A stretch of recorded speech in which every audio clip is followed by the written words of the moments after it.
आखिरी चैप्टर हम लोग डिस्कस करेंगे जो कि है chapter number 7, life lines of national economy. Life lines of national economy में और साथ साथ आप यहाँ पे राइट साइड पे जो फोटो बनी हुई है जिसमें आपको प्लेन दिख रहा है, मोड्स ऑफ कम्युनिकेशन, एक टेलीफोन का टावर नज़र आ रहा है, ट्रेन नज़र आ रही है। तो बेसिकली हमारी नेशनल इकोनॉमी को चलाने के लिए जो मोड्स ऑफ ट्रांसपोर्टेशन उसके बारे में बात करेंगे और जो मोड्स ऑफ कम्युनिकेशन है उसके बारे में हल्का फुल्का यहाँ पे आइडिया लेंगे।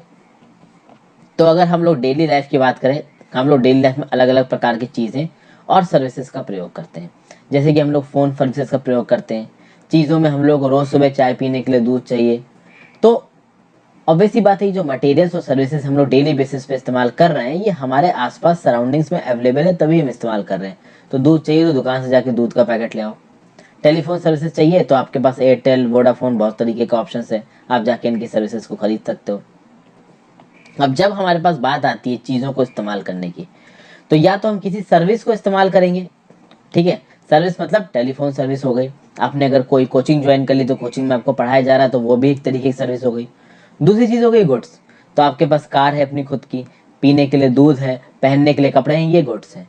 तो गुड्स और सर्विसेज, इन दोनों चीज़ों की हमें ज़रूरत पड़ती है और ज़रूरी नहीं है कि हम जिस इलाके में रह रहे हो वहाँ पे वो सारी गुड्स एंड सर्विसेज अवेलेबल हो। कभी कभी ऐसा होता है कि गुड्स हमें जो चाहिए होते हैं वो बिल्कुल बगल में अवेलेबल होते नहीं, हमें कहीं दूर से मंगाने पड़ते हैं।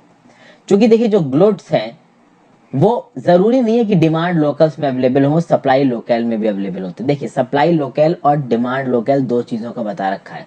सप्लाई लोकल मतलब जहाँ पे एक गुड बना, फॉर एग्जाम्पल दोस्तों स्टील, ओके। तो आयरन और इंडस्ट्री के जो भी मतलब लाइमस्टोन के साथ ट्रीट करके गर्म करके आपने क्या बना दिया, स्टील बना दिया। अभी स्टील को बाद में कार की फैक्ट्री में लेके जाया गया और कार बन गई, ठीक है ना। तो जो सप्लाई चेन होती है वो बहुत इंटीग्रेटेडली, बहुत कॉम्प्लेक्स तरीके से एक दूसरे के साथ जुड़ी हुई होती है। सप्लाई चेन जब फाइनली कार को बनाएगी, हो सकता है कार वो गुजरात में बनी हो और मैं उस कार को मान लीजिए यूपी में खरीद रहा हूँ, कानपुर में खरीद रहा हूँ, तो उस केस में उस कार को गुजरात से कानपुर में आना पड़ेगा। इसके लिए इन गुड्स और सर्विसेज का मूवमेंट कराना पड़ेगा ताकि जहाँ पे उनको सप्लाई किया जा रहा है वहां से जिस जगह पे उनको मांगा जा रहा डिमांड है वहां तक उनको ट्रांसपोर्ट के थ्रू लेके जाया जा सके। और इस ट्रांसपोर्ट के लिए मूवमेंट की जरूरत है और बहुत सारे लोग इस मूवमेंट वाली इंडस्ट्री में जुड़े हुए हैं। फॉर एग्जाम्पल ट्रेडर्स, ट्रेडर्स धंधे वालों का तो काम ही यही होता है कि एक जगह से सामान खरीदो और दूसरी जगह पे जाके बेचो और बीच का मार्जिन कमाओ। और ये एंशियंट टाइम से चला जा रहा है। आपको पता है ना, स्पाइस ट्रेड इंडिया का बहुत फेमस था। Portuguese east India company, Dutch east India company, English east India company सब इंडिया में आके स्पाइस और कॉटन टेक्सटाइल्स खरीद रही थी ताकि जाके यूरोप के मार्केट में बेच सके। तो कुल मिला के वो ट्रेडर्स वो लोग हैं जो इंटरमीडिएट्स की तरह काम करते हैं, जो कि जहाँ पे गुड प्रोड्यूस हो रहा है वहां से उठा के उसको एक ऐसी जगह पे लेके जाएंगे जहां पे उस गुड की डिमांड है और फाइनली उस गुड को खरीदेगा कौन, कंज्यूमर। कंज्यूमर तक वो गुड कैसे पहुंचेगा, ट्रांसपोर्टेशन के थ्रू। अब जितनी ज्यादा तेज सर्विस होगी गुड्स एंड सर्विसेज को बनाने की और उसके बाद उन गुड्स और सर्विसेज को मूवमेंट करके फाइनल प्लेस ऑफ कंजम्पशन में पहुंचाने की, जितना तेज ये सर्विसेज होंगी उतना ही तेज हमारे देश का डेवलपमेंट होगा।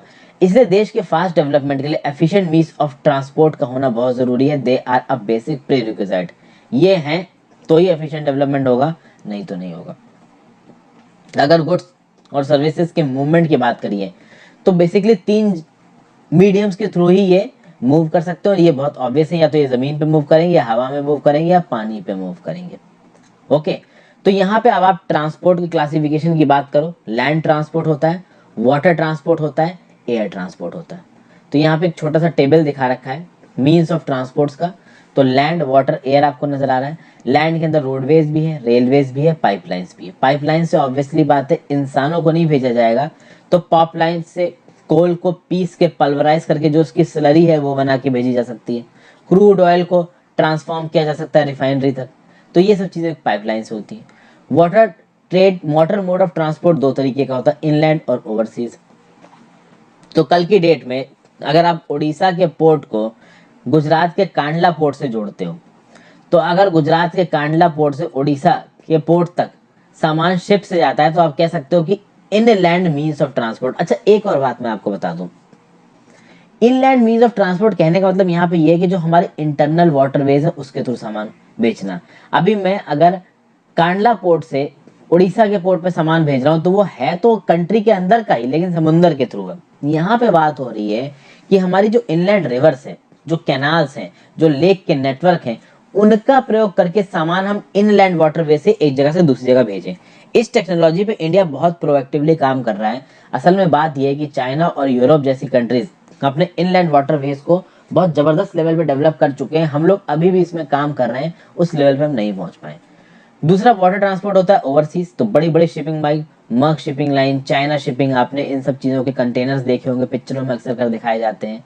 तो भाई जवाहरलाल नेहरू या फिर Kandla port, Mundra port, Chennai port, यहाँ पे बड़े बड़े कंटेनर्स में या तो 20 फीट या 40 फीट कंटेनर्स में सामान में लोड किया, उनको शिपिंग लाइन के जहाज में चढ़ा दिया और फिर वो सामान दुनिया के जिस भी जगह पे भेजना चाहते हो वहां चला जाएगा। इसको बोला था ओवरसीज वाटर ट्रांसपोर्ट। दुनिया भर का जो मेजॉरिटी ऑफ द ट्रेड होता है, चाहे आप पैसे की बात करो वैल्यू के टर्म्स में, चाहे आप वॉल्यूम के टर्म्स में बात करो, वो ज्यादातर ट्रेड किसके थ्रू होता है? ओवरसीज वाटर ट्रेड, यानी समुद्र के रास्ते से शिप्स लेके जाते हैं सामान एक कंट्री से दूसरी कंट्री में। और तीसरा मोड ऑफ ट्रांसपोर्ट है एयर, तो डोमेस्टिक एयरवेज हो गए, इंटरनेशनल एयरवेज हो गए। देखिए इंटरनेशनल एयरवेज में हमारे देश की कंपनीज भी ऑपरेट कर सकती हैं और बाहर की देश की कंट्रीज भी हमारे यहाँ पे आ सकती हैं, जैसे कि आपकी हो गई ब्रिटिश एयरवेज। ओके, तो ये बाहर की देश की कंपनी है लेकिन इसके जहाज इंडिया में ऑपरेट करते हैं। वहीं पे अगर आप बात करो डोमेस्टिक एयरवेज, तो डोमेस्टिक एयरवेज में भी दो तरीके की हो जाएंगे, एक पब्लिक अंडरटेकिंग से प्राइवेट एयरलाइंस। तो भैया एयरपोर्ट अथॉरिटी ऑफ इंडिया की मेजॉरिटी स्टेक होल्डरशिप गवर्नमेंट के पास है, तो पब्लिक अंडरटेकिंग हो गई। इंडिगो एयरलाइंस के जो ओनर्स है वो प्राइवेट ओनर्स है, तो क्या बोला जाएगा? Private airlines. अब बात करें दोस्तों, शुरुआत में जो ट्रेड और ट्रांसपोर्ट था वो लिमिटेड स्पेस तक अवेलेबल था। ऑब्वियस सी बात है, ट्रेड और ट्रांसपोर्ट को करने के लिए आपको सामान को एक बहुत लंबे डिस्टेंस पे लेके जाना पड़ेगा और शुरुआती समय में यानी एंशिएंट और मीडियल टाइम्स में सामान को बहुत दूर तक ले जा पाना उस लेवल तक पॉसिबल नहीं था। लेकिन जितनी तेजी से साइंस एंड टेक्नोलॉजी का ग्रोथ हो रहा है, डेवलपमेंट हो रहा है, उतनी तेजी से सामान को हम एक जगह से दूसरी जगह बहुत तेजी से पहुंचा पाने में कामयाब रहे और इससे ट्रेड भी हमारा बहुत तेजी से बढ़ा है। आज दुनिया एक ग्लोबल विलेज बन के हमारे सामने आया है। ट्रांसपोर्टेशन बहुत आसान हो गया, आप आराम से सामान और खुद को एक जगह से दूसरी जगह पहुंचा सकते हो। अगर आप दिल्ली में रहते हो, बम्बई में रहते हो, तो वहां से एक फ्लाइट पकड़ो, आप 8 घंटे में लंदन पहुंच जाओगे और 14 घंटे में लगभग आप न्यूयॉर्क की सिटी में लैंड कर जाओगे। इतनी तेज मीन्स ऑफ ट्रांसपोर्ट है, मतलब पूरी की पूरी दुनिया का एक चक्कर ही काट जाओगे आप। ओके, और कहीं ना कहीं जो ट्रांसपोर्टेशन नेटवर्क्स हैं उसके साथ साथ इक्वली इंपॉर्टेंट है आपके कम्युनिकेशन नेटवर्क्स। कहीं ना कहीं ट्रांसपोर्ट नेटवर्क्स ने तो हमारे दुनिया भर के ट्रेड को बढ़ाया ही बढ़ाया है और उसको किसने फैसिलिटेट किया है? कम्युनिकेशन। तो ऑर्डर कैसे प्लेस करोगे आप? कम्युनिकेशन से प्लेस करोगे। तो यूएस में बैठा हुआ जो परचेजर है वो इंडिया की गारमेंट फैक्ट्री को बोल सकता है कि भैया मुझे 10,000 ये वाली शर्टें चाहिए, इस प्रिंट की चाहिए। तो ये तो पहले ऑर्डर आएगा कम्युनिकेशन नेटवर्क के थ्रू, चाहे ईमेल से आए, चाहे आपका किसी भी चैनल से आए, और उसके बाद फिर ऑर्डर को फिजिकली डिलीवर किया जाएगा। इंडिया की बात की जाए तो इंडिया पूरी दुनिया के साथ कनेक्टेड है। इंडिया ऑब्वियस बात है बहुत बड़ा है साइज में, डाइवर्सिटी, लिंग्विस्टिक और सोशियो कल्चरल प्लुरैलिटी हमारी बहुत ज़्यादा है, बट फिर भी हमारी जो ग्लोबल कनेक्टिविटी है वो अच्छी खासी है। मतलब कि हम इंटरनेट के दम पे भी हम आपस में भी जुड़े हुए हैं, देश से भी जुड़े हुए हैं। Television, cinema, railways, Airways, waterways, newspaper, radio, ये जितने भी तरीके के मोड्स ऑफ ट्रांसपोर्ट बोल लीजिए, चाहे मोड्स ऑफ कम्युनिकेशन बोल लीजिए, ये हमारे देश के सोशल डेवलपमेंट को भी कर रहे हैं, इकोनॉमिक डेवलपमेंट को भी कर रहे हैं। कैसे इकोनॉमिक डेवलपमेंट कैसे कर रहे हैं ये जानना ज़्यादा मुश्किल नहीं है। तो अगर आप एक्सपोर्ट कर रहे हो वाटरवेज के थ्रू, रेलवेज के थ्रू, एयरवेज के थ्रू, तो ऑब्वियस सी बात है ये सब चीज़ें हमारी इकोनॉमी को प्रमोट करती हैं। सोशल कैसे कि भैया जब इंटरनेट और सिनेमा जैसी चीज़ें हमारे सामने आ गई हैं तो उसमें जो सोशल दकियानूसी ख्यालात हमारी सोसाइटी में एग्जिस्ट करते हैं उसके खिलाफ हम एक अवेयरनेस फैला सकते हैं इन सारे मीडियम्स के थ्रू। तो सोशियो इकोनॉमिक प्रोग्रेस हो रही किसके दम पे? Modes of transport and modes of communication. ठीक है, आगे बात करते हैं। अच्छा, एक और बात है, ये जो रेलवेज वाटरवेज है ये हमारी इकोनॉमी को बढ़ा रहे हैं। हमारी इकोनॉमी बढ़ेगी तो लोगों की जेब में पैसा आएगा, लोगों की जेब में पैसा आएगा तो ऑटोमेटिकली उनका सोशल स्टेटस बढ़ जाएगा, क्योंकि आज की डेट में सोशल स्टेटस बहुत हद तक आपकी औकात के साथ जुड़ा हुआ होता है। तो भैया चाहे लोकल लेवल का ट्रेड हो चाहे इंटरनेशनल लेवल का ट्रेड हो, इकोनॉमी में वो एक बहुत मेजर रोल प्ले करता है। कहीं ना कहीं इसने हमारी दुनिया को बदल के रख दिया है। चारों तरफ आजकल हम लोग जो इतनी आलीशान जिंदगी जीते हैं ना, इसी की वजह से जीते हैं। अब इस चैप्टर में हम लोग देखेंगे कैसे जो modern means of transport and communication ये नेशन की लाइफ लाइन की तरह काम करता है। एक dense and efficient network of transport and communication बहुत ज़रूरी है लोकल, नेशनल और ग्लोबल ट्रेड को बढ़ाने के लिए, और ये ट्रेड ज़रूरी है हमारी इकोनॉमी को बढ़ाने के लिए। सबसे पहले बात करेंगे ट्रांसपोर्ट थ्रू रोडवेज। अब एक एक करके रोडवेज को समझते हैं, फिर रेलवेज, एयरवेज, इन सबको समझेंगे, फिर मोड्स ऑफ कम्युनिकेशन को भी समझेंगे। इंडिया में one of the largest road networks है, लगभग 56 लाख किलोमीटर, 56 लाख किलोमीटर। अगर देश में सबसे इंपॉर्टेंट अगर ट्रांसपोर्ट का जरिया देखा जाए तो उसको बोला जाता है रेलवेज। लेकिन आप देखिए दोस्तों, हमारे देश में रेलवेज से पहले क्या आया है? रोडवेज।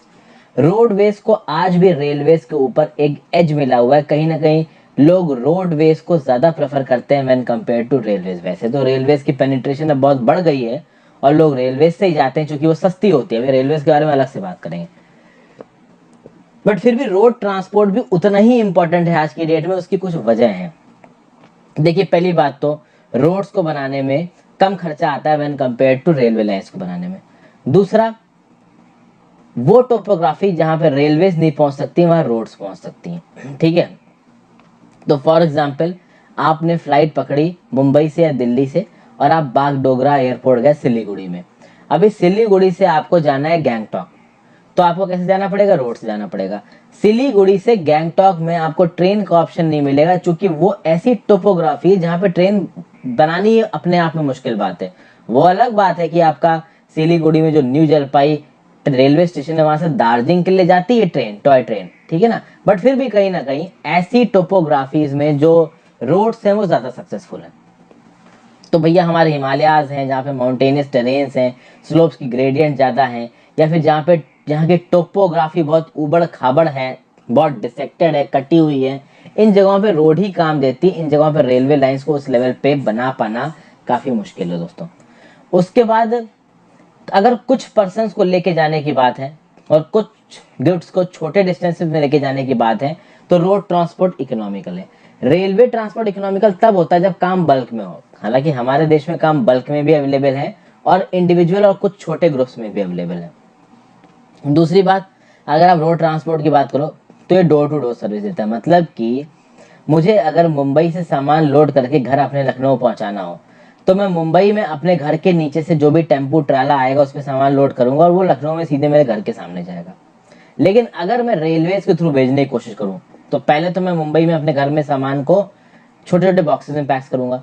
इन बॉक्सेस को मैं रेलवे स्टेशन लेके जाऊंगा, वहां पर रेलवे में इनको बुक करूंगा, वो लखनऊ रेलवे स्टेशन पे इन बॉक्सेस को उतार देंगे और फिर लखनऊ रेलवे स्टेशन से इन बॉक्सेस को मुझे अपने घर तक लेके जाना होगा। तो डोर टू डोर डिलीवरी नहीं है। तो रेलवे में इस तरीके के ट्रांसपोर्ट के चलते जो ओवरऑल खर्चा है वो कभी कभी बढ़ जाता है। तो और इसी से आप कह सकते हो कि road transport is a feeder to other modes of transport. ठीक है ना भाई। तो फॉर एग्जाम्पल अब आपने कहीं कहीं देखा होगा कि कुछ लोग आउटस्कर्ट्स में पोस्टेड होते हैं। फॉर एग्जाम्पल जैसे कि अब कोई है मुर्शिदाबाद में पोस्टेड है, अभी मुर्शिदाबाद से उसको दिल्ली के लिए डायरेक्ट फ्लाइट नहीं मिल रही, तो वो मुर्शिदाबाद से कलकत्ता है और कलकत्ता से फ्लाइट पकड़ के गया। तो यहाँ पे रोड ने क्या काम किया? एक फीडर की तरह काम किया। तो सीधे सीधे जब वाटर टू वाटर की कनेक्टिविटी या एयर टू एयर की कनेक्टिविटी या रेलवे टू रेलवे कनेक्टिविटी नहीं मिल पा रही है तो रोड्स काम आ जाएंगे। अब बात करते हैं कि भैया 6 क्लासेस में यहाँ पे रोड्स को बांटा गया है। देखते हैं भैया वो कौन कौन सी क्लासेस हैं। क्लासेस में ज़्यादा आपको घुसने की देखिए ज़रूरत है नहीं। वैसे तो यहाँ पे आपको नज़र आ रहा है कि golden quadrilateral super highways, national highways, फिर state highways, district road, other roads, border roads. इस क्लासिफिकेशन में घुसने की जरूरत नहीं, मैं सीधे सीधे आपको समझा देता हूँ। पहले तो हम बात करते हैं गोल्डन क्वाड्रिलेटरल सुपर हाईवे की। ये गवर्नमेंट द्वारा लॉन्च किया एक मेजर डेवलपमेंट प्रोजेक्ट है जो कि 4 हमारे मेट्रोपोलिसेस को जोड़ता है, दिल्ली, कोलकाता, चेन्नई, मुंबई। ठीक है, तो दिल्ली, कलकत्ता, चेन्नई, मुंबई, दिल्ली, ये चारों लोग 6 लेन सुपर हाईवे से जुड़े जाएंगे। अभी ये प्रोजेक्ट इन द मेकिंग, अभी पूरी तरीके से बनानी है। तो अगर आप इस मैप में देखो तो ये गोल्डन क्वाड्रेटर दिखा रहा है। तो जो पीले रंग की चीज जा रही है ना, यहाँ पे देखिए, दिल्ली से शुरू हुई और ये पीले रंग की चीज ऐसे जा रही है, ऐसे जा रही है, ऐसे जा रही है, पहुंची है मुंबई, मुंबई से फिर ये शुरू हुई, मुंबई से शुरू होकर पहुंचेगी आपकी चेन्नई, चेन्नई से शुरू होकर पहुंचेगी आपकी कलकत्ता और कलकत्ता से फिर दिल्ली। ओके, अब इसी में 2 और प्रोजेक्ट्स हैं। एक प्रोजेक्ट आपको नजर आ रहा है नॉर्थ साउथ कॉरिडोर, एक ईस्ट वेस्ट कॉरिडोर। ये देखिए नॉर्थ कॉरिडोर कहाँ, श्रीनगर से लेके जा रहा है भाई आपका कन्याकुमारी तक, जो कि यहाँ पे। और वहीं पे जो ईस्ट वेस्ट कॉरिडोर है वो सिलचर इन आसाम से लेके कहाँ जा रहा है, इधर आपके गुजरात के बिल्कुल वेस्टर्न एक्सट्रीमिटी तक।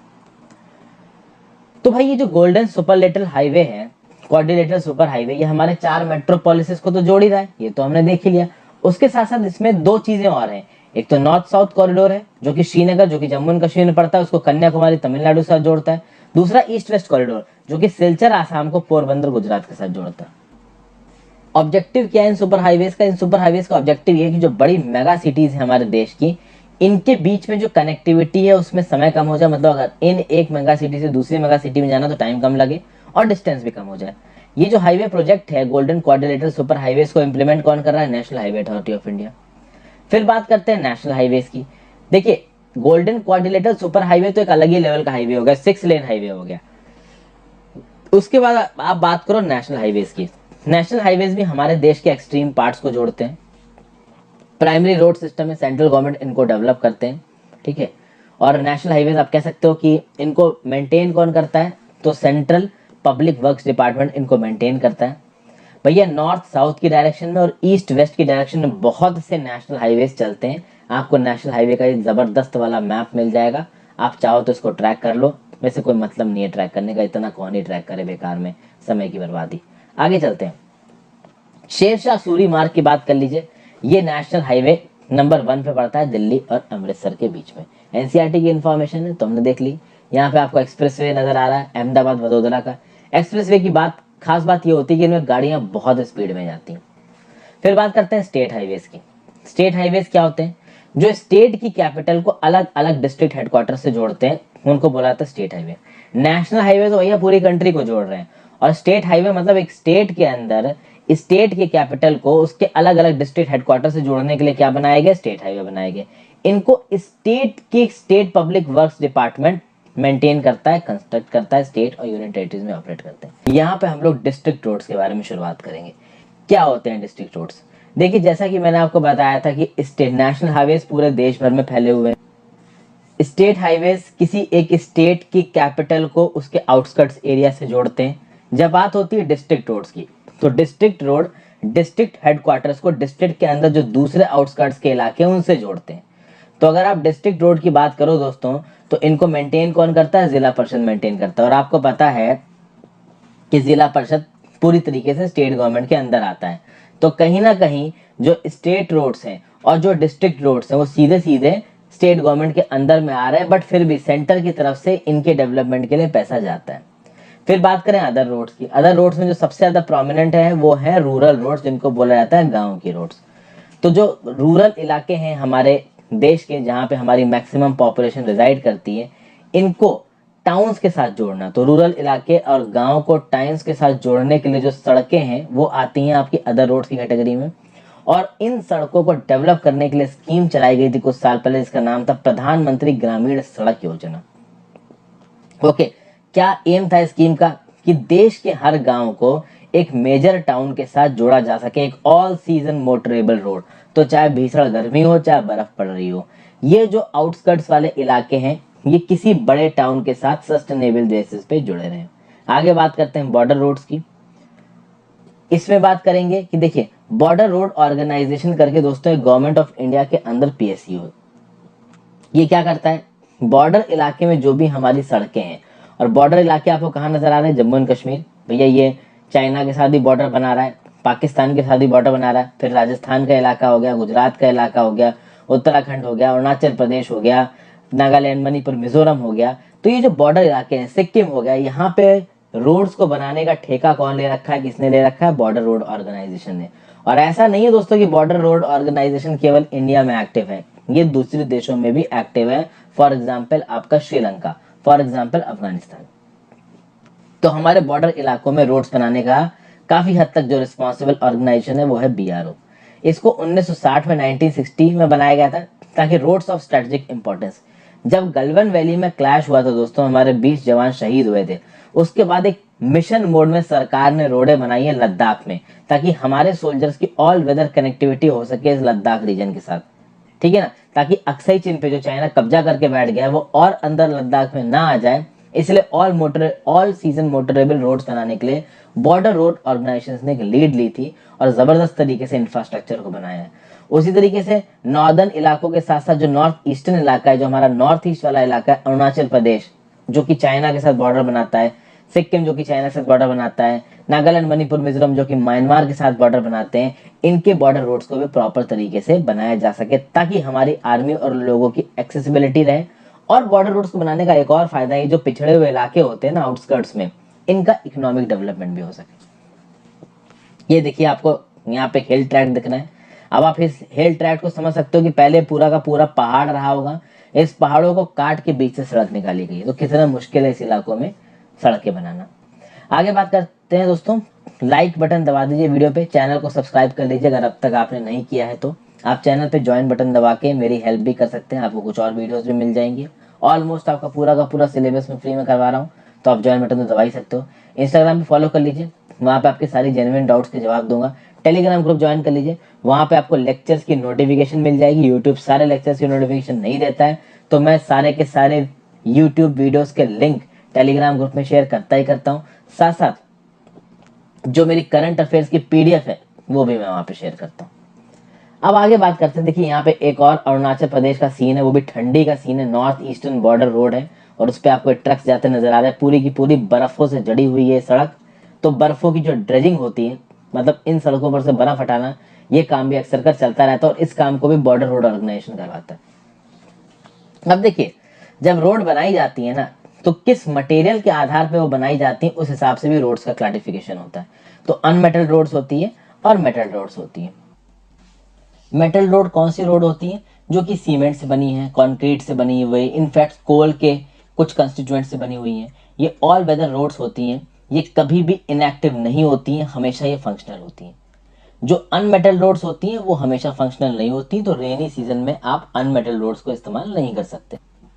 इस फोटो को देखिए दोस्तों, ऊपर की तरफ जो लेफ्ट साइड वाली जो रोड है, जहाँ पे ऊपर की तरफ जो कार चल रही है, जहाँ 1 लिखा हुआ है, ये मेटल रोड है।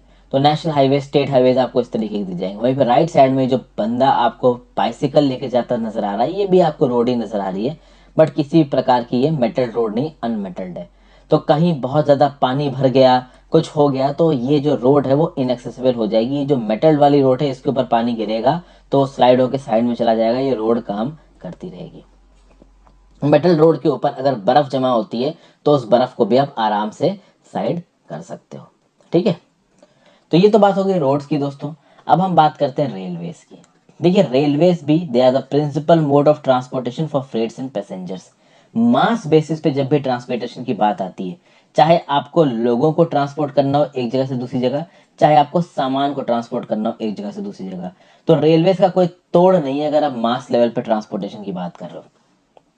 तो भैया बिजनेस कंडक्ट करना है, साइट सीइंग करनी है, लोगों को पिलग्रिमेज पे लेके जाना है, गुड्स को बहुत लंबे डिस्टेंसेस पे लेके जाना है, तो ये किसने पॉसिबल किया है? ये रेलवेज ने पॉसिबल किया है। आप देखिए, रेलवे हमारे देश के लिए पिछले 150 साल से एक इंटीग्रेटिंग फोर्स की तरह काम कर रहा है। और कहीं ना कहीं ये जो रेलवेज हैं, जिनको अंग्रेजों ने बनवाया था इंडिया के इकोनॉमिक एक्सप्लॉयटेशन को और एक्सट्रीम करने के लिए, कहीं ना कहीं इन रेलवेज ने देश को जोड़ने का काम किया है। मैं आपको एग्जाम्पल बताता हूँ। ब्रिटिश सरकार ने रेलवेज बना ली। इन रेलवेज के दम पे हमारे देश के अलग अलग इलाके के जो फ्रीडम फाइटर्स थे ना, वो एक साथ आ पाए। जब वो एक साथ आ पाए, उन्होंने देश की प्रॉब्लम्स को समझी और लोगों को यूनाइट किया अंग्रेजों के खिलाफ एक यूनिफाइड फ्रंट देने के लिए। तो कहीं ना कहीं हमारे देश के फ्रीडम स्ट्रगल में भी रेलवेज का एक मेजर रोल रहा है। प्लस इकोनॉमिक लाइफ में तो दोस्तों रहा ही है। इंडस्ट्री और एग्रीकल्चर के डेवलपमेंट में रेलवेज ने नो डाउट एक बहुत मेजर रोल प्ले किया है। इंडियन रेलवेज का इनॉग्रेशन कब हुआ था? भैया देखिए, पहली जो ट्रेन थी वो स्टीम ऑफ हुई थी, मतलब स्टीम इंजन पे चल रही थी, मुंबई से थाने गई थी 1853 में। 34 किलोमीटर का डिस्टेंस इसने ट्रेवल किया था, तो वो तो पहली ट्रेन जर्नी थी इंडिया में। अभी के लिए आप देखें तो इंडियन जो रेलवेज है ये मेमथ हो चुकी है, बहुत बड़ी हो चुकी है, 16 जेम्स में बटी हुई है इंडियन रेलवेज। अब देखिए, जब आप रेलवे लाइन बिछाने की बात करते हो और रेलवे के डिस्ट्रीब्यूशन पैटर्न की बात करते हो कंट्री में, तो ये जो डिस्ट्रीब्यूशन पैटर्न है बहुत से फैक्टर्स पे डिपेंड करता है। सबसे पहले फिजियोग्राफी फैक्टर्स, यानी जिस जगह पे आप रेलवेज को बना रहे हो वहाँ की जियोलॉजी और ज्योग्राफी कैसी। फिर इकोनॉमिक फैक्टर्स, वहाँ पे पैसों का क्या हिसाब है, मतलब कि अगर आपने एक बार रेलवेज बना दी तो क्या उन रेलवे को बनाने के लिए ठेकेदार और मतलब अब देखिए रेलवे को बनाने में सारे काम तो है ना सेंट्रल गवर्नमेंट करेगी, कहीं ना कहीं बहुत सारे काम सेंट्रल गवर्नमेंट आउटसोर्स करती है। तो क्या वहां पे उस कॉन्ट्रैक्ट को करवाने के लिए लोग अवेलेबल हैं? क्या उन लोगों के पास लोन लेने के लिए प्रॉपर फैसिलिटीज हैं? तो इकोनॉमिक एंगल प्लस अगर रेलवे बन गई तो क्या लोग टिकट खरीद के उसके ऊपर चढ़ेंगे तो रेलवे सस्टेनेबल होंगी? ये सब चीजें निकल के आ जाती है। फिर एडमिनिस्ट्रेटिव फैक्टर्स, तो रेलवे का एडमिनिस्ट्रेशन, ये सब चीजें भी उसमें देखी जाती हैं। अब अगर आप बात करो हमारे देश के उस हिस्से की जहाँ पे रेल डेंसिटी सबसे ज्यादा है, तो इसको गेस करना मुश्किल नहीं, ये है नॉर्दर्न प्लेन्स। देखिए नॉर्दर्न प्लेन्स का जो लैंड है वो काफी लेवल है, समतल जमीन है, पॉपुलेशन डेंसिटी बहुत ज्यादा है, एग्रीकल्चरल रिसोर्सेज बहुत रिच है। तो अब बात यह है दोस्तों की पॉपुलेशन डेंसिटी ज्यादा है और जमीन समतल है, तो पॉपुलेशन डेंसिटी ज्यादा है तो रेलवे बनेगी तो ऑटोमेटिकली कस्टमर आ जाएंगे। जमीन समतल है तो रेलवे बनाने में प्रॉब्लम भी नहीं है। इसलिए नॉर्दर्न रीजन्स में बहुत फेवरेबल कंडीशन बनती है रेलवे को बनाने के लिए। कुछ प्रॉब्लम्स हैं जैसे कि नॉर्दर्न इलाकों में भैया पानी बहुत है, नदियां बहुत है। अभी रेलवे लाइन अगर नदी के ऊपर से जाएगी तो आपको बड़े बड़े पुल ब्रिजेस कंस्ट्रक्ट करने पड़ेंगे, तो उसमें थोड़ी प्रॉब्लम जरूर आई। बट ओवरऑल आप देखोगे तो नॉर्दर्न प्लेस में रेलवेज बनाना इतना मुश्किल नहीं हुआ जितना पेनिनसुलर इंडिया में रेलवेज बनाना मुश्किल हुआ। क्योंकि पेनिनसुलर इंडिया में रेलवेज को बहुत सारे छोटे हिल्स को काट के गैप्स में और टनल्स के बीच से निकल के बनाना पड़ा। आप हिमालय से एग्जांपल दे सकते हो, हिमालय में आपको जो रेलवे डेंसिटी वो ज्यादा नहीं मिलेगी। कभी सुना है कि कुल्लू मनाली या शिमला तक रेलवे जा रही है ही नहीं, पॉसिबल ही नहीं है भाई। पूरा पूरा पहाड़ी इलाका है, वहां पे रेलवे बन ही नहीं सकती है क्योंकि ऊंचाई बहुत ज्यादा है, पॉपुलेशन बहुत कम है, इकोनॉमिक अपॉर्चुनिटीज बहुत कम है। अब बात यह है कि अगर आप स्विट्जरलैंड में जाओ तो स्विट्जरलैंड के जो हिल स्टेशन है वहां तक रेलवे चली जाती है, स्विट्जरलैंड ने बना दी है भैया। उनका इकोनॉमिक डेवलपमेंट का लेवल ही अलग है, उनके पास पैसे ज्यादा है, इंडिया के पास इतने पैसे नहीं है। तो टेक्निकली अगर आप देखो, अगर ह्यूमन माइंड और दिमाग जो इंडिया का और इंडियन सरकार इस बात पर होता रहा है कि हम शिमला मनाली तक भी रेलवे पहुंचा देंगे तो पहुंच जाएगी, कोई बड़ी बात नहीं है। बट उसके बेनिफिट उतने ज्यादा नहीं होंगे और कहीं ना कहीं सरकार की विल पावर भी इसमें थोड़ी कमी रही है, इसलिए आज तक हिमालयन माउंटेनियस रीजन में आपको बहुत ज्यादा रेलवे लाइंस नजर नहीं आई है। उसी तरीके से कुछ और टोपोग्राफीज हैं जहाँ पे रेलवे लाइन उतनी आसानी से नहीं पहुंच सकती, जैसे कि वेस्टर्न राजस्थान में सैंडी प्लेन में चले जाइए। अभी वेस्टर्न राजस्थान में जो डेजर्ट वाला इलाका है वहाँ बहुत बालू और रेत मिलती है, वहां पे रेलवे नहीं बन सकती। गुजरात के स्वयंस में, स्वयंस मतलब कि पानी जहाँ पे ज्यादा है वहां पे रेलवेज नहीं बन सकती। मध्य प्रदेश में उन ट्रैक्स में जहाँ पे फॉरेस्ट बहुत ज्यादा है वहां पे रेलवेज नहीं बन सकती। फिर छत्तीसगढ़ उड़ीसा झारखंड में भी वो जगह है जहाँ पे फॉरेस्ट ट्रैक्ट बहुत ज्यादा है, उन जगह पे रेलवेज का बनना मुश्किल है। फिर वेस्टर्न घाट्स में जो सह्याद्री वाला रीजन है यहाँ पे भैया आपका रेलवेज बनना बहुत मुश्किल है। अब आपको मैं दिखा दूं सह्याद्री है कहाँ पे। ये जो पूरी की पूरी ग्रीन रंग में बेल्ट दिख रही है आपको, पहले लाइट ग्रीन फिर थोड़ा मीडियम ग्रीन फिर डार्क ग्रीन, तो आपको नॉर्दर्न वेस्टर्न घाट से लेके जो साउदर्न वेस्टर्न घाट्स की जो पूरी की पूरी पेरिफेरी दिख रही है ना यहाँ पे आपको कलरफुल, ये पूरी की पूरी सह्याद्री से कंटिन्यूस वेस्टर्न घाट से इनको सह्याद्री बोला जाता है। सह्याद्री बहुत हद तक कंटिन्यूस है, बीच बीच में कहीं पे गैप्स हैं जिनको बोला गया पासेस, थाल घाट, भोर घाट, वो मैंने अलग से पढ़ाया है। अगर आपको पेनिनसुलर इंडिया के मेजर माउंटेन पासेस के बारे में जानना है तो आप माउंटेन पासेस मेरा नाम हर्षित द्विवेदी के साथ यूट्यूब में सर्च मारिए, यहाँ पे आपको पहली ही वीडियो मिलेगी important mountain passes of peninsular India. यहाँ पे मैंने आपको पेनिनसुलर इंडिया के इंपॉर्टेंट माउंटेन पासेस के बारे में बता रखा है। फिर दूसरी वीडियो है आपको important mountain ranges of peninsular India, ये भी आप चाहे तो देख सकते हो, आपको काफी कुछ जानने को मिल जाएगा यहाँ पे। अब देखिए रिसेंटली कोंकण रेलवेज डेवलप हुई वेस्ट कोस्ट पे, जिसने पैसेंजर्स और गुड्स के मूवमेंट को अच्छा कर दिया है। तो पूरा का पूरा जो वेस्टर्न बेल्ट है हमारी इंपॉर्टेंट है दोस्तों, यहाँ पे कर्नाटका, आपका गोवा, महाराष्ट्र, ये सब बड़े इंपॉर्टेंट स्टेट्स पड़ते हैं, केरला। तो कहीं ना कहीं जो पैसेंजर मूवमेंट है वो अच्छा होना चाहिए यहाँ पे इस रीजन की इकोनॉमी को सुधारने के लिए। हालांकि दोस्तों इन जगहों पे जो रेलवेज बिछाई गई हैं कभी कभी वो लैंडस्लाइड्स और स्ट्रेचेस के चलते खतरे में आ जाती हैं, क्योंकि टोपोग्राफी काफी खतरनाक है। वेस्टर्न घाट्स की जो टोपोग्राफी है वो रेलवेज के लिए उतनी अच्छी है नहीं। अभी रेलवे जो लाइन होती है दोस्तों, रेलवे ट्रैक होते हैं ना, वो भी अलग अलग तरीके के, जैसे ब्रॉड गेज, उसमें जो दो रेलवे पट्टियों के बीच में चौड़ाई है वो 1.676 मीटर है। मीटर गेज, उसमें जो दो पट्टियों के बीच की चौड़ाई है वो 1 मीटर है। नैरो गेज, यहाँ पे चौड़ाई 0.762 मीटर या 0.610 मीटर। अगर आप बात करें इंडिया में डोमिनेंट कौन सी है, तो ब्रॉड गेज है। तो भैया यहाँ पे आपको रूट दिख जाएगा 63,491 किलोमीटर का। टोटल ट्रैक आपको मिलेगा 1,17,560 किलोमीटर। उसके बाद मीटर गेज, अभी मीटर गेज ब्रॉड गेज के कंपैरिजन में तो बहुत ही कम है, और नैरो गेज तो मीटर गेज से भी कम है। तो ये 3 प्रकार के रेलवे ट्रैक्स आपको इंडिया में देखने को मिलते हैं। हमारी इकोनॉमी में रेलवेज बहुत ज़्यादा इंपॉर्टेंट हो चुकी हैं। ठीक है, अगर आप बाकी सारों को एक साइड कर दो, यानी एयरवेज और रोडवेज को एक साइड कर दो, रेलवेज को सॉरी रोडवेज और एयरवेज को एक साइड कर दो, रेलवेज को दूसरी साइड कर दो, तो रेलवेज टक्कर देती है दोनों को। हालांकि एयरवेज और रेलवेज भी उतनी ही इंपॉर्टेंट है, लेकिन रेलवेज बहुत सारी प्रॉब्लम से जूझ रही है। बहुत सारे लोग रेलवेज को बिल्कुल ही फ्री का माल समझते हैं, बिना टिकट दिए चढ़ जाएंगे। ठीक है, रेलवे प्रॉपर्टी को थेफ्ट किया जाता है, डैमेज किया जाता है, तो कभी शीशे निकाल ले गए, कभी अंदर लगा कुछ और निकाल ले गए। भैया एसी गाड़ी कहीं गलती से बिहार से निकल गई या यूपी के बिल्कुल पिछड़े इलाके से निकल गई, रुक गई, तो कुछ लोग उसके कुछ चुरा लिया। तो इस टाइप की चीज़ें बहुत चलती हैं। तो भैया रेलवे प्रॉपर्टी को लोग अपने घर की चीज समझते हैं। ठीक है, फिर ट्रेन चलती हुई को उसमें चेन खींच के उसको रोक देंगे। अभी चेन खींचने की वजह से जब ट्रेन रुकती है तो उससे ट्रेन को काफी नुकसान होता है। तो इस तरीके की चीजें यहाँ पे निकल के आती हैं। अब बात करिए पाइपलाइंस की। जो पाइपलाइन का ट्रांसपोर्ट नेटवर्क है, ये एक नई तरीके की चीज है। पहले ट्रांसपोर्ट पानी को ट्रांसपोर्ट करने के लिए पाइपलाइंस का इस्तेमाल किया जाता था। अब भैया क्रूड ऑयल, पेट्रोलियम प्रोडक्ट्स और नेचुरल गैस को ट्रांसपोर्ट करने के लिए इस्तेमाल किया जाता है। तो भैया ऑयल और नेचुरल गैस के फील्ड से अगर उसी रॉ मटेरियल को नेचुरल गैस की रिफाइनरी में पहुंचाना हो या क्रूड ऑयल की रिफाइनरी में पहुंचाना हो, तो कैसे पहुंचाया जाएगा, तो इन पाइपलाइंस के थ्रू पहुंचाया जाएगा। तो रिफाइनरीज में क्रूड ऑयल और नेचुरल गैस लगती है, फर्टिलाइजर फैक्ट्रीज में लगती है, बिग थर्मल पावर प्लांट्स में लगती है। कैसे पहुंचाओगे आप नेचुरल गैस को यहाँ पे, क्रूड ऑयल को यहाँ पे, तो भाई पाइपलाइंस के थ्रू। अभी अगर आप में से किसी ने भी कोल का शेप देखा होगा तो आप बोलोगे ये कैसे पॉसिबल है। बिल्कुल पॉसिबल है दोस्तों। कोल को पल्वराइज करके फाइन पाउडर के फॉर्म में लाइए, और उस फाइन पाउडर में थोड़ा सा लिक्विड मिला के उसको स्लरी बना दीजिए।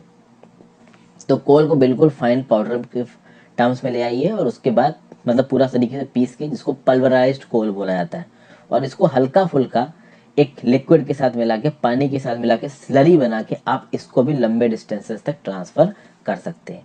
तो सॉलिड को अगर ट्रांसफर करना है तो उसको पल्वराइज करके आप बिल्कुल ट्रांसफर कर सकते हो। ठीक है ना। इनफैक्ट थर्मल पावर प्लांट्स में जो कोल बर्न होता है ना दोस्तों, आपका बॉयलर के अंदर, वो पल्वराइज्ड कोल होता है। कभी भी वो पूरा का पूरा साबुत कोल नहीं डाला जाता बर्न करने के लिए, पल्वराइज्ड कोल को बर्न किया जाता है। थर्मल पावर प्लांट में प्रॉपर प्रोसीजर होता है थर्मल इलेक्ट्रिसिटी को पैदा करने के लिए, और उस कोल की गर्मी से आप पानी को सुपर हीटेड स्टीम में लेके आते हो। वो सुपर हीटेड स्टीम आपकी टरबाइन घुमाती है और बिजली पैदा होती है। चलिए वो एक अलग चीज़ है। अब बात करते हैं कि देखिए जो रिफाइनरीज काम करती हैं, और ये जो रिफाइनरीज जो इनलैंड लोकेशंस में काम करती हैं, जैसे ये बरौनी की रिफाइनरी होगी, मथुरा, पानीपत, ये बिल्कुल कोस्ट के पास तो नहीं है। अब ये जो गैस बेस्ड फर्टिलाइजर प्लांट्स हैं, ये कैसे काम कर रहे हैं, ये इसी तरीके से काम कर रहे हैं कि देखिए बरौनी, मथुरा, पानीपत में जो गैस बेस्ड और क्रूड ऑयल की जो अलग अलग रिफाइनरीज हैं, यहाँ तक जो इनका मेन रॉ मटेरियल है, जो कि है नेचुरल गैस या क्रूड ऑयल, वो पहुंचना ज़रूरी है, और वो केवल पाइपलाइन के दम पे पहुंच सकता है। अगर पाइपलाइन इन प्लांट्स तक नहीं पहुंचेगी, इन प्लांट्स को लगाने का कोई मतलब नहीं है। अब पाइपलाइंस की अगर बात की जाए, तो पाइपलाइंस को बनाने की जो इनिशियल कॉस्ट आती है वो बहुत ज़्यादा है, लेकिन एक बार अगर पाइपलाइंस बन गई तो उनको पास रन करने की जो कॉस्ट है वो मिनिमल है। यानी कि पाइपलाइंस को मेंटेन करना महंगा नहीं है, बट इनको बनाना बहुत महंगा है। ठीक है, फिर आगे बात की जाए, इंडिया में 3 इंपॉर्टेंट नेटवर्क्स हैं पाइपलाइन ट्रांसपोर्टेशन के। देखते हैं कौन कौन से। From the oil fields in upper Assam to Kanpur Uttar Pradesh via Guwahati, Barauni and Allahabad. तो ये मान लीजिए इंडिया है, इधर है आपका आसाम।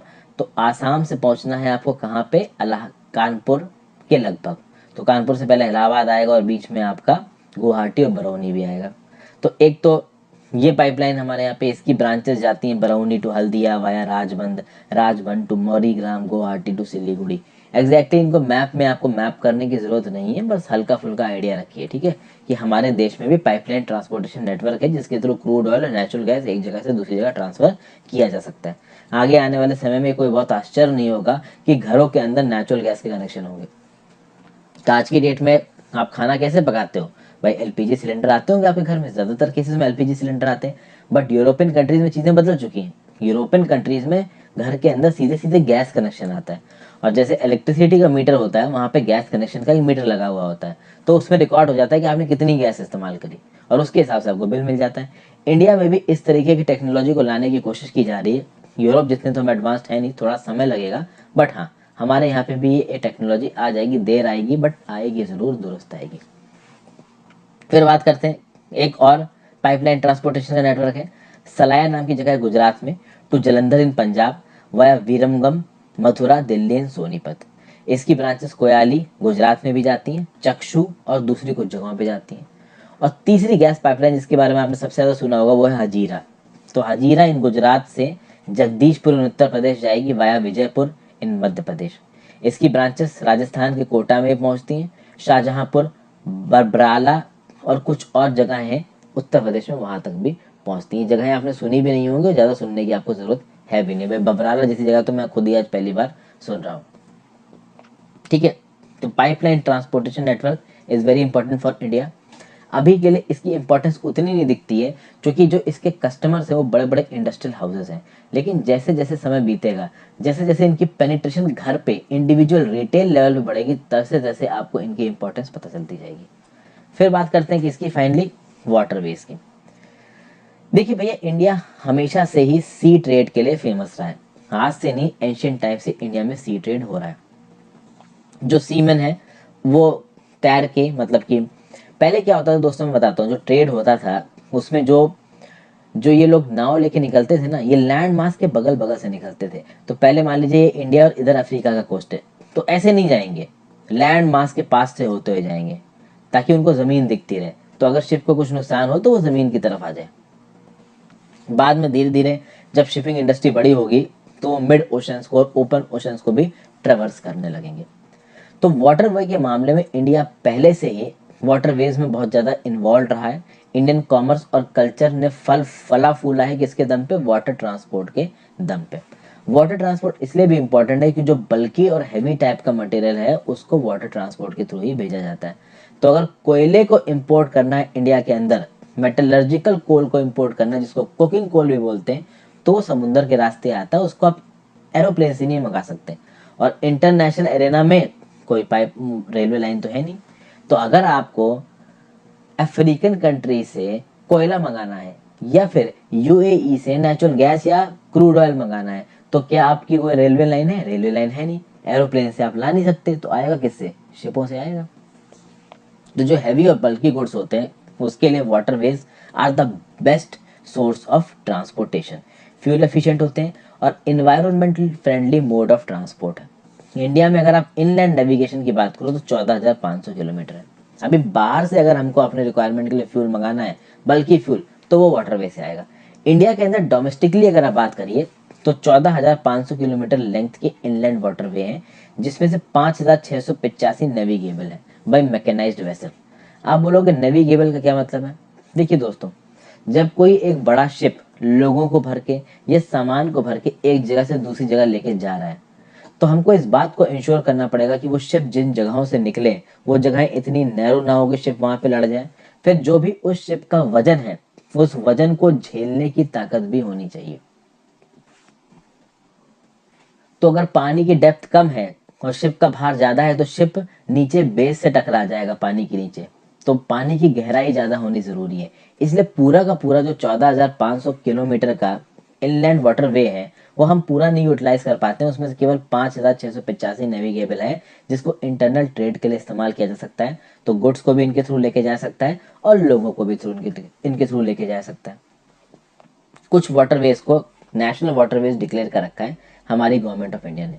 उन वाटरवेज के बारे में भी बात करते हैं। ये जो आपको नेटवर्क दिख रहा है इस नक्शे में, this is basically the rail network of India. आप चाहो तो इसको आराम से खंगाल सकते हो, कोई जल्दी है नहीं। चलिए अब बात करते हैं किसकी, नेशनल वाटरवेज की। अभी के लिए 5 नेशनल वाटरवेज के नाम सुनिए। नेशनल वाटरवे 1 गंगा नदी पे इलाहाबाद और हल्दिया के बीच में 1,620 किलोमीटर लंबा। फिर ब्रह्मपुत्रा वाटरवे सदिया और धुबरी के बीच में 891 किलोमीटर लंबा, नेशनल वाटरवे नंबर 2। फिर तीसरे नंबर पे वाटरवे आता है केरला में, वेस्ट कोस्ट कैनाल बोलते हैं इसको। कोट्टापुरम कोलम उद्योग मंडल और चंपकारा कैनाल 205 किलोमीटर लंबा है ये, इसको नेशनल वाटरवे नंबर 3 भी बोलते हैं। अभी क्या है दोस्तों कि इन वाटरवेज की लोकेशन के लिए आपको मैप पे इनकी लोकेशंस को ट्रेस करना पड़ेगा। अब जब मैप की बात कर ही ली है तो मैप खोल ही दिया है आपको। देखिए पहला आपको नेशनल वाटरवे मैं बता रहा हूँ, हल्दिया टू इलाहाबाद 1620 किलोमीटर, यहाँ पे एरो के साथ भी आपको ये नजर आ रहा है काले रंग का। उसका number 2 Brahmaputra Dhubri to Sadiya 891 kilometres का। जो हल्दिया टू इलाहाबाद वाला था वो उत्तर प्रदेश बिहार झारखंड वेस्ट बंगाल को सर्व कर रहा है। जो ये 891 किलोमीटर्स वाला है धुबरी टू साबिया, ये आसाम वेस्ट बंगाल अरुणाचल प्रदेश और मेघालय को कवर कर रहा है। देखिए पूरा का पूरा नॉर्थ ईस्ट में छाया हुआ है ये। उसके बाद बात की जाए नेशनल वाटरवे 3 की, तो आपको वेस्ट कोस्ट पे नजर आ रहा है, इसको वेस्ट कोस्ट कैनाल भी बोलते हैं। कोलम टू कोट्टापुरम जो मेन स्टेट ये सर्व कर रहा है वो है केरला, 205 किलोमीटर का है। कोलम और कोट्टापुरम भी यहाँ पे आपको नक्शे में नजर आ रहे हैं। नेशनल वाटरवे 4 की बात करिए, काकीनाडा टू पुडुचेरी कितने किलोमीटर का है, 1078 किलोमीटर्स। ठीक है, काकीनाडा टू पुदुचेरी, ऊपर की तरफ आपको काकीनाडा दिख रहा है और नीचे आते जाइए तो आप कहाँ तक पहुंच रहे हो, पुदुचेरी तक पहुंच रहे हो। Okay, 1078 kilometre. और कौन कौन से स्टेट सर्व कर रहे हैं, Andhra Pradesh, Tamil Nadu, union territory of Puducherry. फिर नेशनल वाटरवे 5 की बात कर लीजिए, ये आपको वेस्ट बंगाल और उड़ीसा के कोस्ट में नजर आ रहा है, 588 किलोमीटर का, ब्रह्मानी डेल्टा, ब्रह्मानी नदी के आसपास है। गोएंग खाली टू तालचेर, तो ये जा रहा है आपका गोएंग खाली टू तालचेर, यहाँ पे कहीं गोएंग खाली है और यहाँ पे आपका तालचेर है। 588 किलोमीटर लंबा है, उड़ीसा और वेस्ट बंगाल में फैला है। और फाइनली बात कर लीजिए नेशनल वाटरवे 6, बराक नदी पे है ये, लखीपुर टू भंगा। अभी ये इन प्रोसेस है, अभी पूरी तरीके से बनानी है, 121 किलोमीटर का होगा। आसाम, मिजोरम, मणिपुर और त्रिपुरा कवर होंगे इसमें। तो ये सारे के सारे वाटरवे हैं दोस्तों मैप्स के साथ। यहाँ पे आपको 5 बताए गए, 3 मैंने बता दिया, चौथा कौन सा है, गोदावरी और कृष्णा नदी, काकीनाडा पुडुचेरी में 1078 किलोमीटर का नेशनल वाटरवे 4 दिखा चुका हूँ मैं आपका। और जो 5वां वाला है वो आपका ब्रह्माणी नदी के डेल्टा के पास है, उड़ीसा और वेस्ट बंगाल में, इसको ईस्ट कोस्ट कैनाल भी कहा जाता है, 588 किलोमीटर का है। आपको याद क्या क्या रखना है, ये जो वाटरवेज हैं ये कौन सी जगह को किस जगह से जोड़ रही हैं, वाटरवे 1 है, 2 है, 3 है, 4 है, 5 है, ठीक है ना। और कौन से स्टेट्स को ये बेनिफिट कर रही हैं, कितने किलोमीटर ये लंबी है। अगर आप ये कुछ स्पेसिफिक इंफॉर्मेशन याद रख सको that is more than enough. तब आगे बात करते, ठीक है। इनके अलावा, इन नेशनल वाटरवेज के अलावा हमारे देश में जो सरकार है उसने और भी इनलैंड वाटरवेज को डेवलप करने की कोशिश की है, जैसे कि Mandovi river in Goa, Zuari river, Cumberjua, Sundarbans, Barak and back waters of Kerala, ये भी इनलैंड वाटरवे की तरह काम करते हैं, मतलब सामान को एक जगह से दूसरी जगह मतलब ट्रांसफर करते हैं। अगर आप बात करिए इंडिया के ट्रेड की फॉरेन कंट्री के साथ, तो भैया इंडिया का ट्रेड फॉरेन कंट्री से किसके थ्रू होता है, पोर्ट्स के थ्रू होता है। भाई जगह जगह पे पोर्ट बन रखे हैं, मेजर पोर्ट, माइनर पोर्ट, इनके थ्रू होता है। 95% of the countries trade volume is through ports and 68% of value. देखिए दोस्तों, अगर आप इंटरनेशनल ट्रेड की बात करो तो रेलवे ट्रेड तो ना के बराबर है, ठीक है। पाकिस्तान के साथ और बांग्लादेश के साथ हमारे हिस्से होते हैं तो हो सकता है कि इन दो कंट्रीज के साथ हम रेलवे के थ्रू ट्रेड कर पाते, बट अनफॉर्चुनेटली पाकिस्तान के साथ तो हमारे रिश्ते बिल्कुल ही नकारा ना के बराबर हैं। और बांग्लादेश से भी रेलवेज के मामले कुछ खास ट्रेड होता नहीं, होता ही नहीं है, ना के बराबर समझिए। अब आप सोचिए इंटरनेशनल ट्रेड की केवल 2 एवेन्यूज बचे, या तो सी या एयर। तो या तो प्लेन से जाइए या समुद्र से जाइए। अब आपके लिए ये पता करना कोई रॉकेट साइंस नहीं है कि अगर आप प्लेन के थ्रू अपना सामान भेजते हो तो वो महंगा पड़ेगा, तो प्लेन से महंगे आइटम्स ही जाएंगे। फॉर एग्जाम्पल मैं आपको एक चीज बताता हूँ, जो मुंबई कस्टम्स है ना, मुंबई कस्टम्स में एक कमिश्नरेट आता है जिसका नाम है एपीएससी, उसको बोला जाता है एयरपोर्ट स्पेशल कार्गो। आपको पता है ना दोस्तों कि हम लोग डायमंड्स को बहुत हद तक इंपोर्ट भी करते हैं और एक्सपोर्ट भी करते हैं। तो होता ये है दोस्तों कि अब मान लीजिए डायमंड को आप एक्सपोर्ट करते हो इंडिया के बाहर, अभी डायमंड तो हाई वैल्यू चीज है, तो छोटी सी चीज है, छोटे छोटे से डायमंड करोड़ों के बिकते हैं, तो ऑब्वियस ही बात है इनका वजन बहुत कम है, ये प्लेन के थ्रू जाएंगे और इनकी जो एक्सपोर्ट वैल्यू होगी वो बहुत ज्यादा होगी। ज्यादातर केसेस में एयर मोड से जो भी चीज़ एक्सपोर्ट की जाती है वो एक्सपेंसिव होती है, ठीक है ना, और वॉल्यूम में थोड़ी कम होती है। जो बड़े वॉल्यूम की चीज़ें, अब कोयला तो आप भेजोगे नहीं प्लेन के थ्रू, कितना भी इमरजेंसी हो कोयला तो समुद्र से ही जाएगा। तो भैया volume wise 95% of the countries का जो ट्रेड है वो समुद्र के रास्ते जाता है, इन्हीं पोर्ट से, जो मैंने अभी आपको बताया। अभी पोर्ट के बारे में बात करेंगे, इंडिया के पोर्ट से। और 68% ऑफ द वैल्यू, मतलब कि ओवरऑल अगर 100 रुपए की चीज हम एक्सपोर्ट कर रहे हैं या इम्पोर्ट कर रहे हैं तो उसमें से 68% किसके थ्रू हो रही, आपकी समुद्र के थ्रू हो रही है। इंडिया की कोस्ट लाइन की बात करिए तो भैया 7,516.6 किलोमीटर लंबी इंडिया की कोस्ट लाइन है, जिसमें 12 मेजर पोर्ट्स हैं और 200 notified non major minor intermediate ports हैं। ये जो 12 मेजर पोर्ट्स हैं ना दोस्तों, ज़्यादातर सेंट्रल गवर्नमेंट की ओनरशिप के अंदर आते हैं, और ये जो 200 नोटिफाइड पोर्ट्स हैं ये स्टेट गवर्नमेंट की या फिर प्राइवेट ओनरशिप के अंदर आते हैं। ये जो 12 मेजर और 200 नोटिफाइड नॉन मेजर पोर्ट्स हैं ये देश के 95% ऑफ द फॉरेन ट्रेड को हैंडल करते हैं।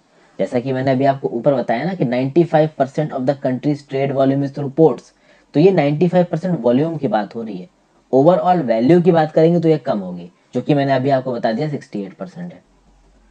देश की आज़ादी के बाद अगर बात की जाए कि पहला कौन सा मेजर पोर्ट डेवलप किया गया, अच्छा मैं आपको पहले बता दूं, देश की आज़ादी से पहले भी इंडिया में पोर्ट थे, मुंबई पोर्ट, नावा शेवा पहले से ही थे।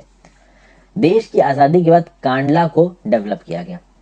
जो हमारा एक इम्पॉर्टेंट पोर्ट था वो था कराची। अभी आप ये गुजरात के इस तरफ चले जाइए तो पाकिस्तान, यहाँ का ही कराची पोर्ट है। अभी कराची पोर्ट तो पाकिस्तान में चला गया, इंडिया में रहा नहीं। इंडिया में मुंबई पोर्ट के ऊपर प्रेशर ना पड़ जाए इसलिए भैया इंडिया में एक पोर्ट बनाया गया जिसको बोला गया कांडला पोर्ट। कच्छ इलाके में बनाए गए इंडिपेंडेंस के बाद, ताकि मुंबई पोर्ट के ऊपर जो प्रेशर है उसको कम किया जा सके। कहीं ना कहीं पाकिस्तान में चला गया था आपका कराची पोर्ट, तो इंडिया में पोर्ट की जरूरत थी तो कौन सा बनाया गया, कांडला पोर्ट। कांडला पोर्ट आज की डेट में बहुत इंपॉर्टेंट मेजर रोल प्ले कर रहा है। इसको दीनदयाल पोर्ट भी कहा जाता है, टाइडल पोर्ट है, यानी जब हाई टाइड होती है तो पानी का लेवल ऊपर हो जाता है, शिप्स अंदर आ जाते हैं, और लो टाइड होते होते वो बाहर निकल जाते हैं। ओके, अब बात करिए, ये जो दीनदयाल पोर्ट है एक्सपोर्ट इंपोर्ट दोनों की हैंडलिंग करता है। Highly productive granary and industrial belt stretching from Jammu and Kashmir, Himachal Pradesh, Punjab, Haryana, Rajasthan, Gujarat.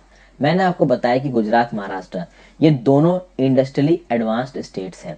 Industrial activity इन स्टेट्स में नो डाउट बहुत ज़्यादा है। तो जो पूरी की पूरी नॉर्थ इंडिया की बेल्ट है, जम्मू एंड कश्मीर, हिमाचल प्रदेश, पंजाब, हरियाणा, राजस्थान और गुजरात, इनके जो भी इंडस्ट्रियल प्रोडक्ट्स हैं उनका एक्सपोर्ट और इंपोर्ट बहुत हद तक कांडला के थ्रू होता है। आप देखिए ये वेसल इतनी बड़ी है दोस्तों कि ये ट्रक्स अंदर घुस रहे हैं इन कंटेनर्स को लेके, ये ट्रक अंदर जाके इन कंटेनर को ऑफलोड करेंगे और बाहर आ जाएंगे मुंबई पोर्ट में। मतलब इस लेवल पे ये जो आपके बड़े बड़े शिपिंग लाइन्स हैं ये ऑपरेट करती हैं, जो बड़े बड़े शिप्स हैं ये ऑपरेट करते हैं। इंडिया की बात कीजिए तो इंडिया का जो नावा शेवा पोर्ट है ये बिगेस्ट पोर्ट है, जिसको जवाहरलाल नेहरू पोर्ट भी आप बोलते हो। नेचुरल हार्बर है। अगर आपने कभी इंडिया की कोस्ट लाइन देखी हो तो जो वेस्टर्न कोस्ट लाइन है वो बहुत इंडेंटेड है, और जब कोस्ट लाइन बहुत ज़्यादा इंडेंटेड होती है, इंडेंटेड मतलब कटी पट्टी, ठीक है ना, शार्प टर्न वाली, तो वहाँ पे नेचुरल पोर्ट बहुत बनते हैं। जवाहरलाल नेहरू पोर्ट भी एक बहुत नेचुरल पोर्ट है। पहले इंडिया में एक मुंबई पोर्ट था, उस मुंबई पोर्ट पे ज़्यादा प्रेशर ना पड़ जाए इसलिए जवाहरलाल नेहरू पोर्ट को बनाया गया। अगर आपसे पूछा जाए कि जवाहरलाल नेहरू पोर्ट को कब स्टैब्लिश किया गया तो ये स्टैब्लिश किया गया 26 मई 1989, 26 ऑफ मई 1989। इसलिए स्टैब्लिश किया गया था क्योंकि मुंबई पोर्ट पे काम ज़्यादा आ रहा था, उसके अल्टरनेटिव की तरह जवाहरलाल नेहरू पोर्ट को बनाया गया। और कांडला को तो इससे भी पहले बना दिया गया था। तो कांडला से भी पहले मुंबई में कौन सा पोर्ट था, जो ओल्ड पोर्ट है मुंबई का। अगर आप साउथ मुंबई जाते हो, बलाड स्टेट वाला इलाका, बलाड पियर वाला इलाका, वहां पे जो पोर्ट है वो सबसे पुराना पोर्ट है मुंबई का। बाद में उस पोर्ट के ऊपर प्रेशर कम पड़े तो जवाहरलाल नेहरू पोर्ट भी बनाया गया। फिर अगर आप गोवा में चले जाइए तो मारमा गोवा बहुत इंपॉर्टेंट पोर्ट है। इस पोर्ट से आयरन ओर एक्सपोर्ट होता है। 50% ऑफ द इंडिया का जो आयरन ओर एक्सपोर्ट है वो आपका मारमा गोवा पोर्ट, जो कि गोवा में है, वहां से होता है। कर्नाटका में एक पोर्ट है जिसकी बोलते हैं आप मैंगलोर पोर्ट। मैंगलोर पोर्ट से आयरन ओर एक्सपोर्ट होता है। कौन सा आयरन ओर, जो कि कुद्रेमुख माइन से माइन किया जाता है। कुद्रेमुख माइंस के बारे में मैंने जब माइनिंग की वीडियोस बता रहा था, आयरन ओर की वीडियोस बता रहा था, तब बात की थी। फिर बात कर लीजिए कोच्चि की। Kochi is in extreme south western port located at the entrance of a lagoon with a natural harbour. तो Kochi extreme south western port है। क्या आपको यहाँ पे कोच्चि की लोकेशन दिख रही है? बिल्कुल ये दिख रही है।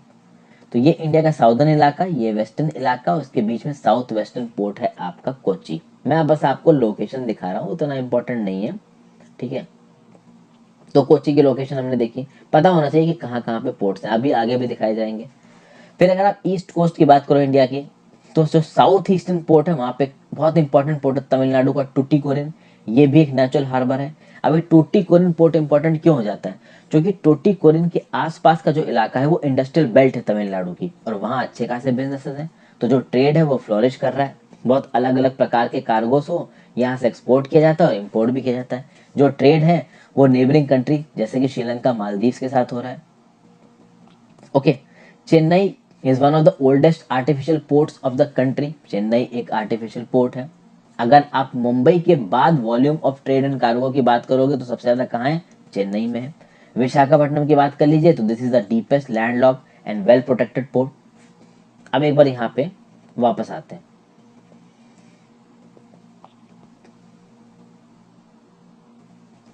टुट्टीकोरिन दिख रहा है आपको? ये रहा आपका Tuticorin, this is basically Tuticorin and this is Chennai port, ठीक है। ये दोनों पोर्ट याद रखिएगा। और यहाँ पे है पारादीप पोर्ट जो कि उड़ीसा में। तो Paradip, Chennai, Kochi, Tuticorin, these are very important ports दोस्तों। और ये जो पणजी है ना, इसके पास ही है आपका मार्मागोवा पोर्ट जो कि आपका गोवा का इंपॉर्टेंट पोर्ट है। शायद इसके आगे भी एक मैप दे रखा है, एक बार देखते हैं। जी बिल्कुल दे रखा है, मेजर पोर्ट्स ऑफ इंडिया। यहाँ पे आपको नजर आ रहा है कांडला पोर्ट, यहाँ पे आपको नजर आ रहा है जवाहरलाल नेहरू पोर्ट, यहाँ पे आपको मारवा गोवा पोर्ट नजर आ रहा है, यहाँ न्यू मैंगलोर पोर्ट नजर आ रहा है, इधर नजर आ रहा है आपको कोची पोर्ट, यहाँ पे टुटीकोरिन पोर्ट, इधर चेन्नई पोर्ट, यहाँ विशाखापट्टनम पोर्ट। ऊपर आ जाइए तो पारादीप पोर्ट, इधर हल्दिया पोर्ट, कलकत्ता पोर्ट। तो बड़े सारे पोर्ट आपको यहाँ पे नजर आ रहे हैं। ओके, तो पारादीप पोर्ट कहाँ पे? उड़ीसा में। पारादीप पोर्ट से भी आपका आयरन एक्सपोर्ट हो रहा है। तो तीन इंपॉर्टेंट पोर्ट दिखे जहां से आयरन एक्सपोर्ट होता है। एक कहां से होता है? मार्मागोवा पोर्ट, गोवा, ठीक है। दूसरा अगर आप बात करो तो कौन सा मैंने आपको बताया? New Mangalore port, Karnataka. और तीसरा मैंने आपको बताया पारादीप पोर्ट, आपका उड़ीसा।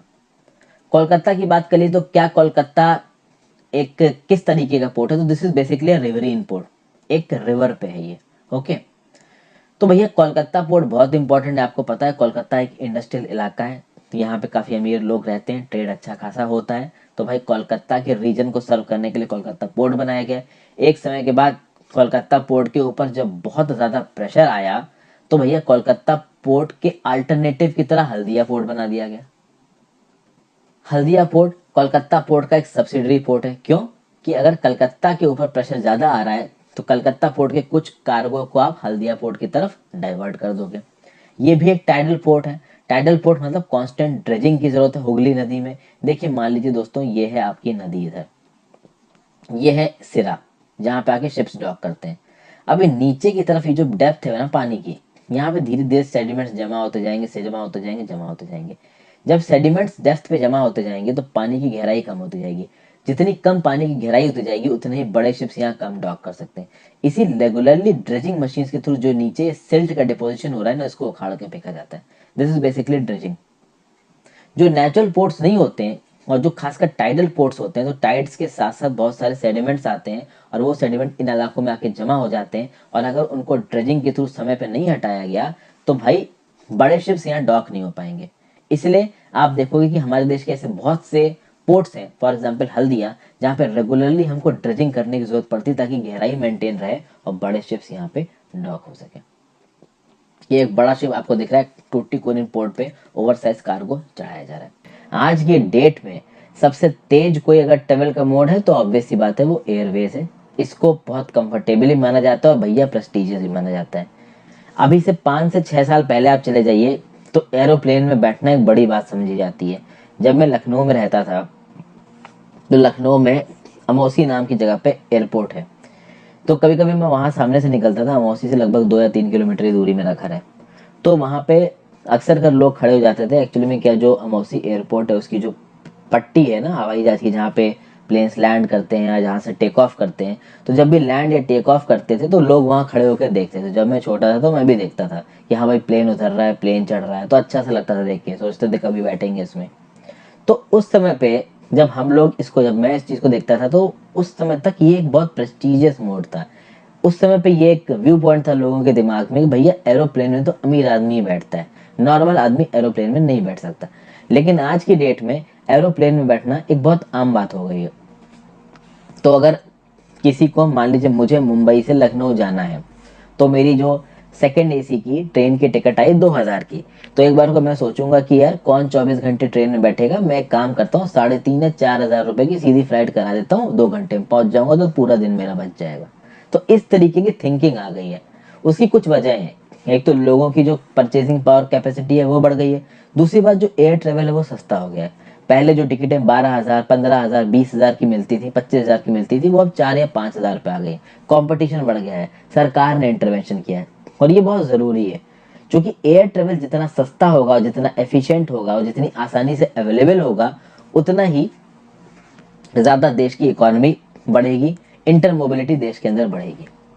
और एयर ट्रेवल अक्सर कर उन जगहों पे बहुत इंपॉर्टेंट हो जाता है जहाँ बहुत ऊंचे ऊंचे पहाड़ हैं, डेजर्ट्स हैं, डेंस फॉरेस्ट हैं, क्योंकि ऐसे इलाकों में बहुत आसानी से सड़कें और रेलवे लाइन्स आप नहीं बना सकते। और अगर बहुत लंबे ओशनिक स्ट्रेच है, फॉर एग्जाम्पल ये रहा इंडिया, इधर है लक्षद्वीप, इधर है अंडमान निकोबार आइलैंड्स, क्या पॉसिबल है कि हम इंडियन पेनिनसुला से अंडमान एंड निकोबार आइलैंड्स तक ट्रेन ले जाएं? It is almost impossible, train या सड़क। तो ऑब्वियस सी बात है, there is only one mode of transportation, और वो है आपका एयरवेज। तो भैया कलकत्ता से फ्लाइट भरिए चाहे मुंबई से फ्लाइट पकड़िए, आप सीधे पोर्ट ब्लेयर के Veer Savarkar international, sorry, airport पे उतर जाओगे। मैं तो ये भूल गया हूँ कि इंटरनेशनल था डोमेस्टिक था, मैं गया हुए हो गया 2 साल मेरे को वहाँ पे। कभी मौका मिले तो जरूर जाइएगा पोर्ट ब्लेयर। वहाँ की जो सेल्यूलर जेल है ना, वहाँ पे एक लाइट एंड साउंड शो होता है, बड़ा ही ज़बरदस्त है। उसी तरीके से अगर आप केरला से फ्लाइट पकड़ते हो अगाती आइलैंड के लिए, अगर आप कभी लक्षद्वीप घूमने जाओगे तो लक्षद्वीप में जो सबसे बेस्ट जगह है घूमने की वो अगाती आइलैंड है। बेस्ट क्या, वहाँ पे ज़्यादातर लोग जानते हैं, एक छोटी सी, जब आप उसमें एंटर करोगे, एक छोटी सी स्ट्रिप है लैंड की, उसके ऊपर आपको उतार देंगे, वहीं पे 3-4 दिन रिजॉर्ट में पड़े रहो और फिर वापस आ जाओ। ठीक है, तो इन सब जगहों पे जाने के लिए आपको फ्लाइट्स की ही ज़रूरत है। उसी तरीके से अगर आप हमारे देश के नॉर्थ ईस्टर्न पार्ट में चले जाओ, अभी अगर हमारे देश के नॉर्थ ईस्टर्न पार्ट्स में देखोगे तो चिकन नेक कॉरिडोर है, एक बहुत पतली स्ट्रिप है सिक्किम के नीचे और भूटान के नीचे, क्योंकि वहां पे वेस्ट बंगाल आता है, आगे एक तरफ सिक्किम आता है और फिर आसाम शुरू हो जाता है। अभी उस पतली स्ट्रिप में बीच में एक बहुत बड़ा हिस्सा बांग्लादेश का आता है। चलिए इसको मैप में देखते हैं। इस मैप को देखिए दोस्तों, आपको एक बहुत बड़ा इलाका यहाँ पे बांग्लादेश का नजर आ रहा है। अभी अगर मान लीजिए आपको वेस्ट बंगाल से, इस वेस्ट बंगाल से सीधे त्रिपुरा में एंट्री मारनी है, फ्रॉम वेस्ट बंगाल तो त्रिपुरा जाना है, तो बेस्ट तरीका क्या है, आप सीधे वेस्ट बंगाल को ट्रेवर्स करते हुए त्रिपुरा पहुंच जाओ। लेकिन बीच में पड़ रहा है एक बहुत बड़ा इलाका बांग्लादेश का। तो ऑब्वियस सी बात है, अगर आपको वेस्ट बंगाल से त्रिपुरा जाना है तो या तो आप इधर समुद्र के रास्ते जाओ सुंदरबंस को पार करते हुए, या फिर ऊपर वेस्ट बंगाल से आप पार करते हुए आसाम घुसो और फिर आसाम से नीचे की तरफ त्रिपुरा हो। तो लंबा रास्ता पड़ गया, एक बड़ा इलाका ट्रेवर्स करना पड़ गया। इसलिए वेस्ट बंगाल से त्रिपुरा जाने का बेस्ट तरीका है एयर ट्रेवल, हवाई जहाज छोड़ो, तुरंत उतरो, पहुंच गए। उसके बाद दोस्तों, ये जो मैंने आपको नॉर्मली जो बीच में बांग्लादेश वाला फैक्टर है वो तो दिखाई दिया। जो हमारा नॉर्थ ईस्ट का इलाका, वहाँ तगड़ी बड़ी बड़ी नदियां, भाई बराक नदी, ब्रह्मपुत्र नदी, इसमें बड़ी हैवी अमाउंट में पानी बहता है, डिसेक्टेड रिलीफ है, माउंटेनियस इलाका है और फॉरेस्ट भी तगड़े क्वांटिटी में मिलते हैं। अक्सर कर फ्लड्स आते हैं इंटरनेशनल फ्रंटियर से। फॉर एग्जाम्पल अगर आप मैप देखिए तो नागालैंड आपको ये जो दिख रहा है, फिर नीचे मणिपुर और मिजोरम, ये तीनों म्यांमार के साथ बाउंड्री शेयर कर रहे हैं। यहाँ पे आपको ईस्टर्न साइड में म्यांमार नजर आ रहा है। ऊपर ये जो अरुणाचल प्रदेश है, अरुणाचल प्रदेश नॉर्दर्न साइड में चाइना के साथ बाउंड्री शेयर कर रहा है, ईस्टर्न साइड में म्यांमार के साथ बाउंड्री शेयर कर रहा है। तो ऑब्वियसली ये जो इलाके हैं वो इंडिया के लिए स्ट्रेटेजिकली बहुत इंपॉर्टेंट है। और अगर आप देखो, आर्म फोर्सेस को अगर नॉर्थ ईस्ट में मोबिलाइज करना है, मान लीजिए म्यांमार की तरफ से इंग्रेशन होता है या फिर चाइना की तरफ से इंग्रेशन होता है, तो बेस्ट कनेक्टिविटी है इंडिया की। वैसे तो बहुत हैवी अमाउंट में सोल्जर्स और पैरामिलिट्री फोर्सेस इस नॉर्थ ईस्ट के इलाके में डिप्लॉयड हैं, बट फिर भी air force is the best way of connecting these areas to the rest of the country. कहीं ना कहीं यहाँ के जो लोग हैं वो हमारे भारत देश में आ सके, मतलब वो अपने ही देश में जा सकें, ठीक है, तो उसके लिए एयर ट्रेवल जरूरी है। ऊपर से इंडिया के जो मेन पेनिनसुलर इलाके में जो लोग रहते हैं या नॉर्दर्न प्लेस में लोग रहते हैं, अगर उनको नॉर्थ ईस्ट में घूमना है तो वो किसके थ्रू जाएंगे? प्लेन्स के थ्रू जाएंगे।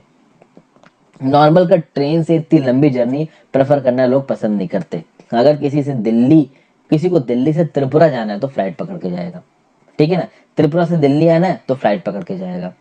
तो जरूरी है कि नॉर्थ ईस्टर्न रीजन जो है हमारा, जो कि हमेशा से कटा हुआ है, वहां पे जो लोग रहते हैं वो भारत के नागरिक होने के पूरे फायदे नहीं उठा पा रहे।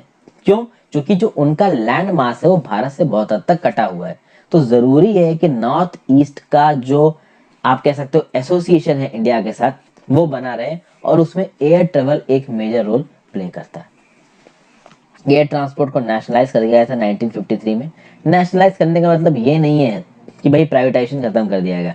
नेशनलाइजेशन करने का मतलब ये है कि एयर ट्रेवल में जो भी डिसीजन बेसिक होंगे, मेजर होंगे, वो कौन लेगा? वो सरकार लेगी। शुरुआत में जो एयरलाइंस खोली गई वो भाई इंडियन एयरलाइंस थी, एयर इंडिया थी, ये सब नेशनलाइज थी, सरकार ओन करती थी। धीरे धीरे इनको प्राइवेटाइज किया जा रहा है और बहुत सारे और प्राइवेट प्लेयर्स एयरलाइन और सिविल एविएशन इंडस्ट्री में एंट्री मार रहे हैं। एयर इंडिया की बात करें तो डोमेस्टिक इंटरनेशनल एयर सर्विसेज दोनों प्रोवाइड करती है। तो एयर इंडिया के जहाज आपको इंडिया के अंदर की डोमेस्टिक डेस्टिनेशन को तो ले ही जाएंगे, पर लंदन, हांगकांग और दुनिया भर के दूसरे शहरों में भी आपको कंट्रीज में भी लेके जाएंगे।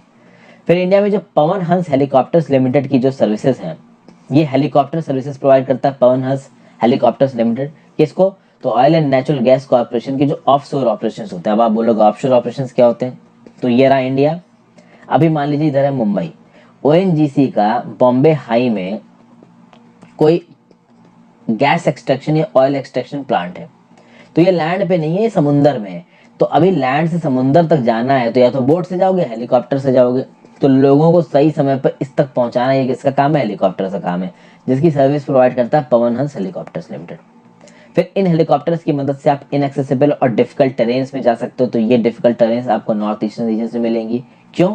क्योंकि वहाँ पे बहुत हेवीली फॉरेस्टेड एरिया है, काफ़ी पहाड़ है, plus interior areas of Jammu and Kashmir, Himachal Pradesh और उत्तराखंड में भी आपको मिलेंगी। एयर ट्रेवल अब बात की जाए तो कॉमन पीपल की रीच में कहा तो जा रहा नहीं है, बट काफ़ी हद तक दोस्तों आ रहा है। लेकिन फिर भी जो हमारे देश का आम नागरिक है वो 4 से 5 हज़ार के टिकट नहीं करा पाता है। बहुत सारे जो दिहाड़ी मजदूर हैं या घर में काम करने वाली जो मेड्स हैं, उनके पास इतना पैसा नहीं है कि वो प्लेन में बैठे।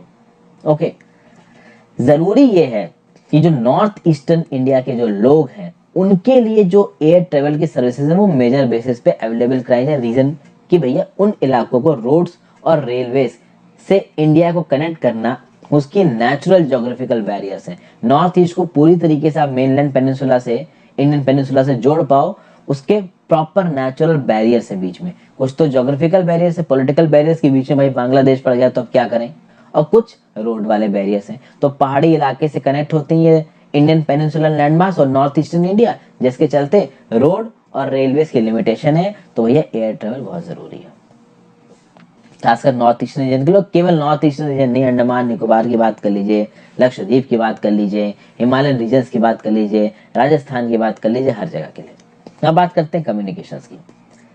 भैया लोगों का आपस में बातचीत करना, एक दूसरे को अपने मैसेजेस देना, ये हमेशा से बहुत इंपॉर्टेंट रहा है। जब से ह्यूमंस अर्थ पे अपीयर हुए कम्युनिकेशन में इन्वॉल्व नजर आए हैं। अलग अलग समय में कम्युनिकेशन के तरीके अलग अलग होते चले गए। पहले रेवेंस भेजे जाते थे। इंडिया में तो आपको रेवेंस ज़्यादा देखने को मिलेंगे नहीं, यूरोप यूएसए में जाइए आपको रेवेंस देखने को मिलेंगे। मतलब कि वो पक्षी जो दूर दूर तक सिग्नल्स लेके जाया करते थे। अगर आपने गेम ऑफ थ्रोन्स देखा हो तो वहाँ पर रेवेंस बड़े दिखेंगे आपको। तो भैया मैसेज भेजना था तो रेवेंस से भेजो। तो पुराने ज़माने में जो दूर दराज के इलाकों में मैसेजेस भेजे जाते थे वो रेवेंस के थ्रू भेजे जाते थे।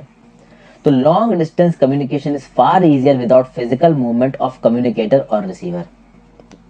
मतलब कि अब जो लॉन्ग डिस्टेंस कम्युनिकेशन है, यहाँ बैठे बैठे लंदन आपको अगर मेल भेजना है तो तुरंत with in a fraction of seconds पहुंच जाएगा।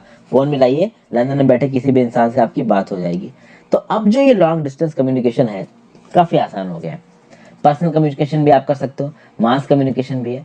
तो भैया यूएस में जो टेलीकास्ट होने वाले टेलीविजन सीरीज है वो आप इंडिया में देख सकते हो। आप थाईलैंड चले जाइए, इंडिया में जो आईपीएल हो रहा है उसका टेलीकास्ट आप वहाँ देख सकते हो। रेडियो, प्रेस, फिल्म्स, ये ऐसे तरीके हैं जिसके चलते इंटरटेनमेंट के साधन बहुत मास लेवल पे लोगों के पास पहुंचे हैं। इंडिया का पोस्टल नेटवर्क की आप बात करो, चिट्ठी भेजने वाला नेटवर्क, वो भी दुनिया में वन ऑफ द बिगेस्ट है। ओके, हम लोग बहुत सारे तरीके के मैसेजेस को भेजते हैं, पर्सनल लिटिल कम्युनिकेशन। कार्ड्स और एनवेलप्स को बुलाता है फर्स्ट क्लास मेल। फिर सेकंड क्लास मेल्स होते हैं बुक पैकेट्स, रजिस्टर्ड न्यूज और पीरियोडिकल्स। यहाँ पे फर्स्ट क्लास और सेकंड क्लास मेल क्या है? देखिए, अगर किसी मेल को हवाई जहाज के थ्रू उड़ा के भेजा गया तो भैया सीधी सीधी बात है, आपने अर्जेंट बेसिस पे ब्लू डार्ट से कोरियर किया, आपको कुछ सामान पहुंचाना है अर्जेंट बेसिस पे मुंबई से चंडीगढ़, तो वो प्लेन के थ्रू गया, एयरलिफ्ट होके गया, तो उसको आपने क्या बोला? फर्स्ट क्लास में। आपने क्रॉनिकल मैगजीन का मंथली सब्सक्रिप्शन ले लिया। अभी क्रॉनिकल मैगजीन हर महीने के एंड में जो भी मैगजीन छपेगी वो आपको घर पे भेजेगी, तो वो कैसे आएगा? वो ऑब्वियस सी बात है आपके रजिस्टर्ड पोस्ट आएगा, तो रेलवे से या फिर रोड के किसी थ्रू से आएगा। उसको क्या आप बोलोगे? उसको आप बोलोगे सेकंड क्लास में। तो फर्स्ट क्लास में यानी कि जिसको एयरलिफ्ट किया गया है, और सेकेंड क्लास में मतलब कि बुक पैकेट्स, रजिस्टर्ड न्यूज़पेपर्स और पीरियोडिकल्स जो कि सरफेस मेल के थ्रू हमारे पास पहुंचते हैं, यानी लैंड और वाटर ट्रांसपोर्ट के थ्रू हमारे पास पहुंचते हैं। फर्स्ट क्लास मेल में ऐसा नहीं है कि केवल एयर ट्रांसपोर्ट ही आता है, कभी कभी लैंड ट्रांसपोर्ट भी आ जाता है फर्स्ट क्लास मेल में। ये उतनी इंपॉर्टेंट चीजें नहीं है, इसको आप स्किप कर सकते हो दोस्तों। ऊपर से ये भी कुछ इंपॉर्टेंट नहीं, Rajdhani channel, metro channel, green channel, business channel, ये सब आउटडेटेड चीजें हो चुकी है। They are not too much important, बिल्कुल इंपॉर्टेंट नहीं, इसलिए मैं इनको स्किप कर रहा हूँ। इनमें बस यही बताया गया कि भैया तेजी से जो पोस्ट कार्ड्स और जो भी चीजें, जो भी डॉक्यूमेंट्स एक जगह से दूसरी जगह भेजे जाते हैं, उनके लिए कितने तरीके के चैनल चलाए गए एक जगह से दूसरी जगह भेजने के लिए। जो इंपॉर्टेंट पोर्ट्स थे वो मैंने पिछली बार ही आपसे बात किए थे, पिछली वीडियो में आपको दिखा दिए थे। अब आ जाते हैं आगे। डिजिटल इंडिया प्रोग्राम के बारे में कुछ बता रखा है। इंडिया को नॉलेज बेस्ड ट्रांसफॉर्मेशन करना है, इंडिया को एक नॉलेज इकोनॉमी बनाना है, एक ऐसी कंट्री जहां लोगों के पास नॉलेज की कोई कमी ना हो। तो भैया डिजिटल इंडिया प्रोग्राम में दो चीजों को जोड़ा गया है, दो आईटी को जोड़ा गया है। एक आईटी है इंडिया का टैलेंट, दूसरा आईटी इंफॉर्मेशन टेक्नोलॉजी। इन दोनों से मिलकर जो आईटी होगा उसको बोला जाएगा इंडिया टुमारो। तो भैया टेक्नोलॉजी की मदद से हमको इंफॉर्मेशन टेक्नोलॉजी और इंडिया के टैलेंट को जोड़ देना है और उससे कल का इंडिया बनाना है, जो कि चेंज लेके आ सके, जो कि ग्रोथ और डेवलपमेंट लेके आ सके। अब यहाँ पे आपको एक टेलीफोन बूथ टाइप का दिख रहा है, इमरजेंसी कॉल बॉक्स और नेशनल हाईवे 8। एक आदमी यहाँ पे लगा हुआ है, ठीक है, आपने गाड़ी रोकी, आपकी गाड़ी में कुछ प्रॉब्लम हो गई, तो आपको प्रॉब्लम को पॉइंट आउट करने के लिए इमरजेंसी हाईवे से आपने फोन करके मदद बुला ली। इंडिया में अगर टेलीकॉम नेटवर्क की बात करिए तो one of the largest telecom network in Asia. India से बड़ा अगर बात करो एशिया में तो एक ही जगह का हो सकता है, वो आपको पता है, चाइना। हमारे यहाँ पे 2/3 of the villages in India में ऑलरेडी सब्सक्राइबर ट्रंक डायलिंग आ चुकी है, 2/3 से ज्यादा में आ चुकी है। एसटीडी फैसिलिटी, अब तो देखिए एसटीडी फैसिलिटी भी आउटडेटेड सी लगती है मोबाइल के जमाने में, बट मान लीजिए अभी से 7-8 साल पहले चले जाइए, तो 7-8 साल पहले पीसीओ चलते थे। आज की डेट में दोस्तों हमको पीसीओ नहीं दिखते हैं, ठीक है ना। तो जब भी हम पीसीओ में जाते थे तो 3 तरीके की कॉलिंग होती थी। आप उससे बोलते थे भाई लोकल कॉल करनी है, या एसटीडी कॉल करनी है, या आईएसडी कॉल करनी है। लोकल मतलब उसी सिटी के अंदर, एसटीडी मतलब सिटी से बाहर दूसरे शहर में, आईएसडी मतलब इंटरनेशनल कॉल। तो भैया हमारे देश के लगभग 66% विलेजेस को, और अब तो ये डाटा और बदल गया होगा, इन विलेजेस में हम एसटीडी फैसिलिटीज को ऑलरेडी अवेलेबल करा चुके हैं, ठीक है ना। तो मतलब इन गांवों से वो देश में जहां पे भी फोन करना चाहे वो लोग वो कर सकते हैं, और जहां पे एसटीडी लग जाता है ऑटोमेटिकली वहां पे आईएसडी की फैसिलिटी भी आई जाती है, एक ही लाइन चाहिए होती है, ठीक है।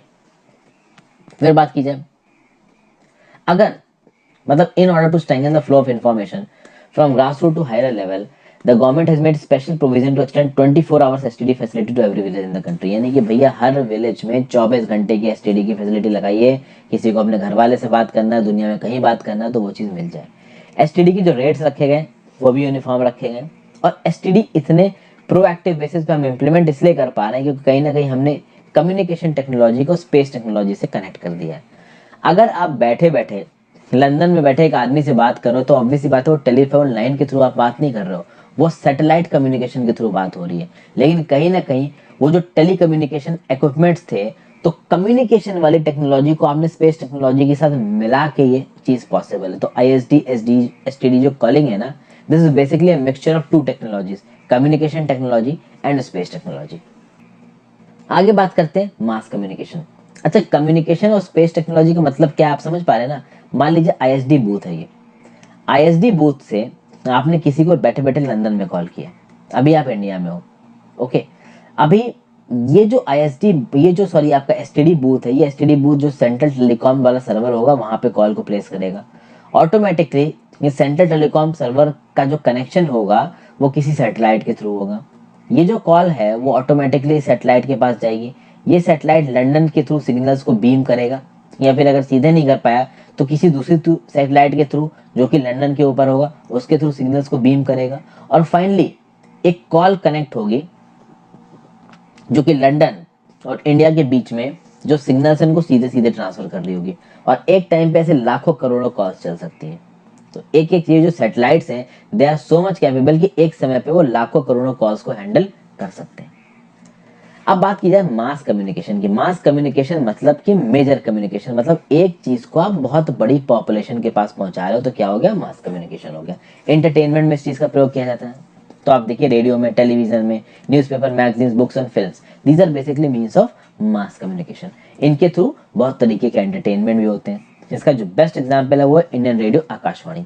तो नेशनल, रीजनल और लोकल लैंग्वेजेस में हर तरीके के लोगों के लिए बहुत तरीके के प्रकार के प्रोग्राम आकाशवाणी में टेलीकास्ट किए जाते थे। दूरदर्शन जो नेशनल टेलीविजन है वहां पे भी कुछ अच्छे सीरियल दिखाए जाते थे। जब छोटा होता तो कैप्टन व्योम और शक्तिमान आया करता था, तो हम सभी लोग वही देखा करते थे, ठीक है। दूरदर्शन की बात करें तो this is one of the biggest largest terrestrial networks in the world. Doordarshan का जो पेनिट्रेशन है लोगों की व्यूअरशिप के मामले में वो आज से 5-6 साल पहले बहुत ज्यादा था, क्योंकि उस समय पे केबल टीवी का फैशन नहीं आया था। अब तो भाई हर जगह पे टाटा स्काई, डीटीएच कॉमन हो गया है, तो दूरदर्शन आउटडेटेड सा हो गया, लोग ज्यादा देखते हैं नहीं। बट जब इस केबल की पेनिट्रेशन उतनी नहीं हुई थी उस समय पे दूरदर्शन भाई बहुत चलता था, ओके। फिर भाई इंडिया में अगर दूसरे प्रकार के कम्युनिकेशन की बात की जाए तो न्यूज़पेपर और पीरियोडिकल्स हैं। अक्सर कर मैगजीन्स छपती हैं। न्यूज़पेपर 100 से ज़्यादा लैंग्वेजेस और डायलेक्ट्स में छपता है हमारे यहाँ। अगर बात करिए कौन सी भाषा में सबसे ज़्यादा न्यूज़पेपर छपते हैं तो हिंदी में, उसके बाद इंग्लिश और तीसरे नंबर पर आता है उर्दू। इंडिया में बहुत सी फिल्में बनती हैं। दुनिया में सबसे ज़्यादा फिल्में इंडिया में बनती हैं, जिसमें फीचर फिल्म है पूरी 3 घंटे की, जो बड़ी फिल्म्स होती हैं, शॉर्ट फिल्म्स भी होती हैं, वीडियो शॉर्ट फिल्म्स। और इंडिया में जो एक अथॉरिटी है जो फिल्म को अप्रूवल देता है कि हाँ भाई आप इस फिल्म को स्क्रीनिंग कर सकते हो, उसको बोला गया central board for film certification. इसको डायरेक्ट कौन करता है, सेंट्रल गवर्नमेंट डायरेक्ट करती है। इंडियन फिल्म्स को अप्रूवल देना हो चाहे फॉरेन फिल्म्स को अप्रूवल देना हो, कौन देगा, सीबीएफसी। फिर बात करते हैं इंटरनेशनल ट्रेड की। देखिए लोगों में, स्टेट्स में और कंट्रीज में गुड्स का एक्सचेंज होता है, इसको बोला जाता है ट्रेड। और इस ट्रेड के लिए एक मार्केट सेटअप किया जाता है जहाँ पे इस एक्सचेंज को किया जाता है। जब दो कंट्रीज के बीच में ट्रेड हो रहा है इसको क्या बोला जाएगा, इंटरनेशनल ट्रेड। ये इंटरनेशनल ट्रेड समुद्र के रास्ते भी हो सकता है, हवा के रास्ते भी हो सकता है और जमीनी रास्ते से भी हो सकता है। ट्रेड हर तरीके का जरूरत है दूसरी कंट्रीज के साथ, और हमारी कंट्री के अंदर भी ट्रेड होना बहुत जरूरी है। जितना ज्यादा एक कंट्री का इंटरनेशनल ट्रेड होगा उतनी ही तगड़ी उसकी इकोनॉमिक स्टैंडिंग मानी जाएगी। लेकिन खास बात दोस्तों यहाँ पे ये है कि दो फैक्टर्स आ जाते हैं, एक है एक्सपोर्ट, एक है इम्पोर्ट। किसी भी कंट्री के पास इतने रिसोर्सेज नहीं है कि वो सेल्फ सस्टेनेबल हो जाए, मतलब हर कंट्री में कोई ना कोई ऐसी चीज होगी जो उसको बाहर से मंगानी पड़ेगी। तो हम कहीं ना कहीं कुछ ना कुछ चीजों के लिए हम बाहर पे डिपेंडेंट है, तो ग्लोबल ट्रेड को यहाँ पे प्रमोट किया जाता है। अब एक ऐसी कंट्री जो ज्यादा एक्सपोर्ट करती है और कम इंपोर्ट करती है, उसका जो बैलेंस ऑफ ट्रेड है उसको फेवरेबल बोला जाता है। वहीं पे एक कंट्री अगर ज्यादा इंपोर्ट कर रही है और एक्सपोर्ट कम कर रही है तो उसको फेवरेबल बैलेंस ऑफ ट्रेड नहीं कहा जाता है, इसको बोलते हैं ट्रेड डेफिसिट। यानी अगर आपने एक्सपोर्ट कम किया और इंपोर्ट ज्यादा किया तो आपने क्या बोला, ट्रेड डेफिसिट, ठीक है। तो मतलब कि बात ये हो गई कि हमने देश से पैसा बाहर ज्यादा भेजा और वहां से कम, बाहर से कम अंदर आया। मतलब हमने चीजों को इंपोर्ट किया किसी और जगह से तो हमने उसको पैसे की पेमेंट की, जब हमने एक्सपोर्ट किया किसी और को तो उसने हमको पैसे की पेमेंट की। तो अगर हमने पैसे की पेमेंट बाहर ज्यादा की और हमारे यहाँ पे कम आई है तो हमारे यहाँ पे दौलत कम हुई है, इसको बोला जाता है ट्रेड डेफिसिट, ओके। तो नॉर्मली कर ये समझा जाता है कि अगर एक्सपोर्ट ज्यादा है इंपोर्ट से तो वो इकोनॉमी थोड़ी ज्यादा डेवलप्ड है, थोड़ी ज्यादा स्टेबल है। तो एक्सपोर्ट इंपोर्ट के मामले में ट्रेड डेफिसिट से ये चीजें पता की जाती हैं। जैसे मैंने बोला कि अगर value of export exceeds the value of import it is favourable balance of trade. On the contrary, if the value of imports exceeds the value of exports, it is termed as unfavorable balance of trade. India के जो trade relations है दुनिया भर के trading blocks से हैं, geographical region से। ऐसा दुनिया में कोई जोग्राफिकल रीजन नहीं होगा जहाँ पे इंडिया ने ट्रेड ना किया हो। हम अगर जो मेजर कमोडिटीज को एक्सपोर्ट करते हैं वो है James and jewellery, chemicals and related products, agriculture and industry. तो ये हम करते हैं एक्सपोर्ट। इंपोर्ट की बात करें तो आप देखोगे हम करते हैं petroleum crude and products, James and jewellery, chemicals and related products, base metals, electronic items, machinery, agriculture, allied products. आप बोलोगे सर कि हम जेम्स एंड ज्वेलरीज को एक्सपोर्ट भी कर रहे हैं, हम जेम्स एंड ज्वेलरीज को इंपोर्ट भी कर रहे हैं। मतलब समझाता हूँ। देखिए इंडिया में एक बहुत बड़ा इकोसिस्टम है, खासकर मुंबई, महाराष्ट्र में और गुजरात में। जेम्स मतलब हीरो की कटिंग का, पॉलिशिंग का। आपको पता है जब अफ्रीका में माइन होते हैं ना हीरो, तो वो बड़े रफ होते हैं, बड़े बड़े शेप के होते हैं, बड़े हैफाजर्ड शेप के होते हैं। ये हैफाजर्ड शेप के जो बड़े डायमंड्स हैं वो इंडिया के अंदर इंपोर्ट किए जाते हैं। इंपोर्ट करने के बाद इनकी कटिंग होती है, पॉलिशिंग होती है, इनको फाइनली यूजेबल डायमंड्स में बदला जाता है और फिर इन डायमंड्स को बाहर की कंट्री में एक्सपोर्ट किया जाता है और इंटरनेशनल मार्केट में लाखों डॉलर के बिकते हैं। इसीलिए जो रॉ डायमंड्स है, जो रॉ जेम्स एंड ज्वेलरीज है, वो इंडिया के अंदर एक्सपोर्ट की जाती है या इंडिया के अंदर इंपोर्ट की जाती है। यहाँ पे उसकी प्रोसेसिंग होती है, कटिंग होती है, पॉलिशिंग होती है, फाइनल प्रिपरेशन होता है और फिर इसी मटेरियल को एक्सपोर्ट किया जाता है। इसलिए इंपोर्ट में भी आपको जेम्स एंड ज्वेलरी नजर आएगा और एक्सपोर्ट में भी आपको जेम्स एंड ज्वेलरी नजर आएगा। ठीक है दोस्तों। फिर पेट्रोकेमिकल प्रोडक्ट्स की बात की जाए तो हम लोग क्रूड ऑयल इंपोर्ट करते हैं, मतलब कि जो रॉ क्रूड ऑयल है हम उसको इंपोर्ट करते हैं। बट हमारे यहाँ ऑयल रिफाइनरीज बहुत है, तो उन ऑयल रिफाइनरीज की मदद से हम उस क्रूड ऑयल को यूजेबल एंड प्रोडक्ट्स में बदलते हैं। तो डीजल ने बदल दिया, पेट्रोल ने बदल दिया, फिनिश्ड कैसरॉल वाले डब्बे आते हैं ना जीटीए के, जिनको आप अपने इंजन में डालते हो इंजन ऑयल की तरह, उसमें बदल दिया और इन चीज़ों को हम एक्सपोर्ट करते हैं। तो petroleum, finished petroleum crude products को हम एक्सपोर्ट भी करते हैं और क्रूड ऑयल को हम लोग इंपोर्ट भी करते हैं। ठीक है। फिर इंडिया रिसेंटली सॉफ्टवेयर जायंट भी उठ के आया 5-7 सालों में। सॉफ्टवेयर जायंट कैसा दोस्तों? इंफॉर्मेशन टेक्नोलॉजी में हम कैसे आगे बढ़े भैया?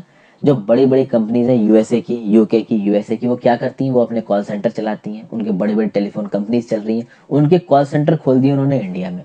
अब यूके में किसी को नौकरी देंगे तो उसको डॉलरों में वैल्यू देनी पड़ेगी। इंडिया में 5-5, 10-10 हजार, 15-15 हजार में वी कस्टमर जैसे जाने कितने कॉल सेंटर खुल गए हैं, वहां पे लोगों को बैठा दो, वो उनकी कॉल अटेंड करते हैं। तो रात रात भर लोग बैठ के, इंग्लैंड में किसी की वॉशिंग मशीन खराब हो गई तो उसकी वॉशिंग मशीन को इंडिया में ठीक करवाते हैं। तो यही है हमारा इंफॉर्मेशन टेक्नोलॉजी सेक्टर, जो कि मेनली आउटसोर्सिंग पे बेस्ड है। बाहर की, यूएस की, यूके की जो बड़ी बड़ी कंपनीज हैं वो अपने काम को कम पैसों में इंडिया में आउटसोर्स कर देती हैं। वही काम अगर वो अपने लोगों से करवाएंगे तो पैसा ज्यादा देना पड़ेगा। और फाइनली बात करते हैं इंडिया की टूरिज्म इंडस्ट्री की। टूरिज्म इंडस्ट्री आखिरी 3 डिकेड्स में बहुत तेजी से बढ़ी है। 15 मिलियन से ज्यादा लोग, 1.5 करोड़ से ज्यादा लोग टूरिज्म इंडस्ट्री में प्रोएक्टिवली इन्वॉल्व हैं। टूरिज्म इंडस्ट्री नेशनल इंटीग्रेशन को प्रमोट करती है। ऑब्वियसली दोस्तों, राजस्थान का बंदा अगर तमिलनाडु में घूमने जाएगा तो नेशनल इंटीग्रेशन तो होगा ही ना। लोकल हैंडीक्राफ्ट्स को प्रमोशन मिलता है, तो एक जगह के लोग जो बहुत पहले से, हजारों साल से जो अपनी स्पेशलिटी बनाए जा रहे हैं, वो टूरिस्ट को बेच सकते हैं। कल्चर और हेरिटेज को समझ सकते हैं। कहीं ना कहीं जब फॉरेन टूरिस्ट इंडिया में आते हैं तो हेरिटेज टूरिज्म प्रमोट होता है, इको टूरिज्म प्रमोट होता है, adventure tourism, cultural tourism, medical tourism, business tourism, इसके लिए अलग अलग टूरिस्ट सर्किट भी बनाए गए। तो टूरिज्म का जो पोटेंशियल है इंडिया में वो बहुत तगड़ा है और इसको और बढ़ाने की कोशिश की जा रही है। हालांकि कोरोना के चलते इसको इरिवर्सिबल डैमेज हुआ है, मतलब उस डैमेज को ठीक करने में बहुत समय लग जाएगा। यहाँ देखिए दोस्तों, ड्रीम डेस्टिनेशंस की एक लिस्ट निकली है। इसमें चौथे नंबर पे इंडिया नजर आ रहा है। नंबर 1 पे इटली, दूसरे पे न्यूजीलैंड, तीसरे पे ऑस्ट्रेलिया, चौथे पे इंडिया। तो अक्सर कर इस तरीके की चीजें निकलती रहती हैं। अब यहाँ पे देखिए, मैंग्रोव फॉरेस्ट ऑफ गोरा, यहाँ पे गोवा, यहाँ पे आपको एक बोट दिख रही है जिसमें लोग बैठे हैं। केरला के बैक वाटर्स में भी इस तरीके की बोट्स दिखती है। तो कुल मिला के टूरिज्म सेक्टर को प्रमोट किया जा रहा है ताकि देश भर से और इंडिया के अंदर से लोग आए घूमने के लिए लोकल जगहों पे, जिससे उन जगहों के लोगों को एम्प्लॉयमेंट भी मिलेगा, नेशनल इंटीग्रेशन भी बढ़ेगा, हमारी इकोनॉमी भी तेजी से आगे ग्रो करेगी। तो यहाँ पे चैप्टर 7 खत्म होता है। 10th क्लास की एनसीईआरटी ज्योग्राफी किताब का 10th क्लास की एनसीईआरटी खत्म, 11th की शुरू करेंगे। Thank you for watching. Video को लाइक और शेयर किए बिना मत जाइएगा। ज़्यादा से ज़्यादा लोगों को आप बताइए इन वीडियोस के बारे में, ताकि उनको भी पता चल सके और मुझे थोड़े व्यूज़ मिल सके।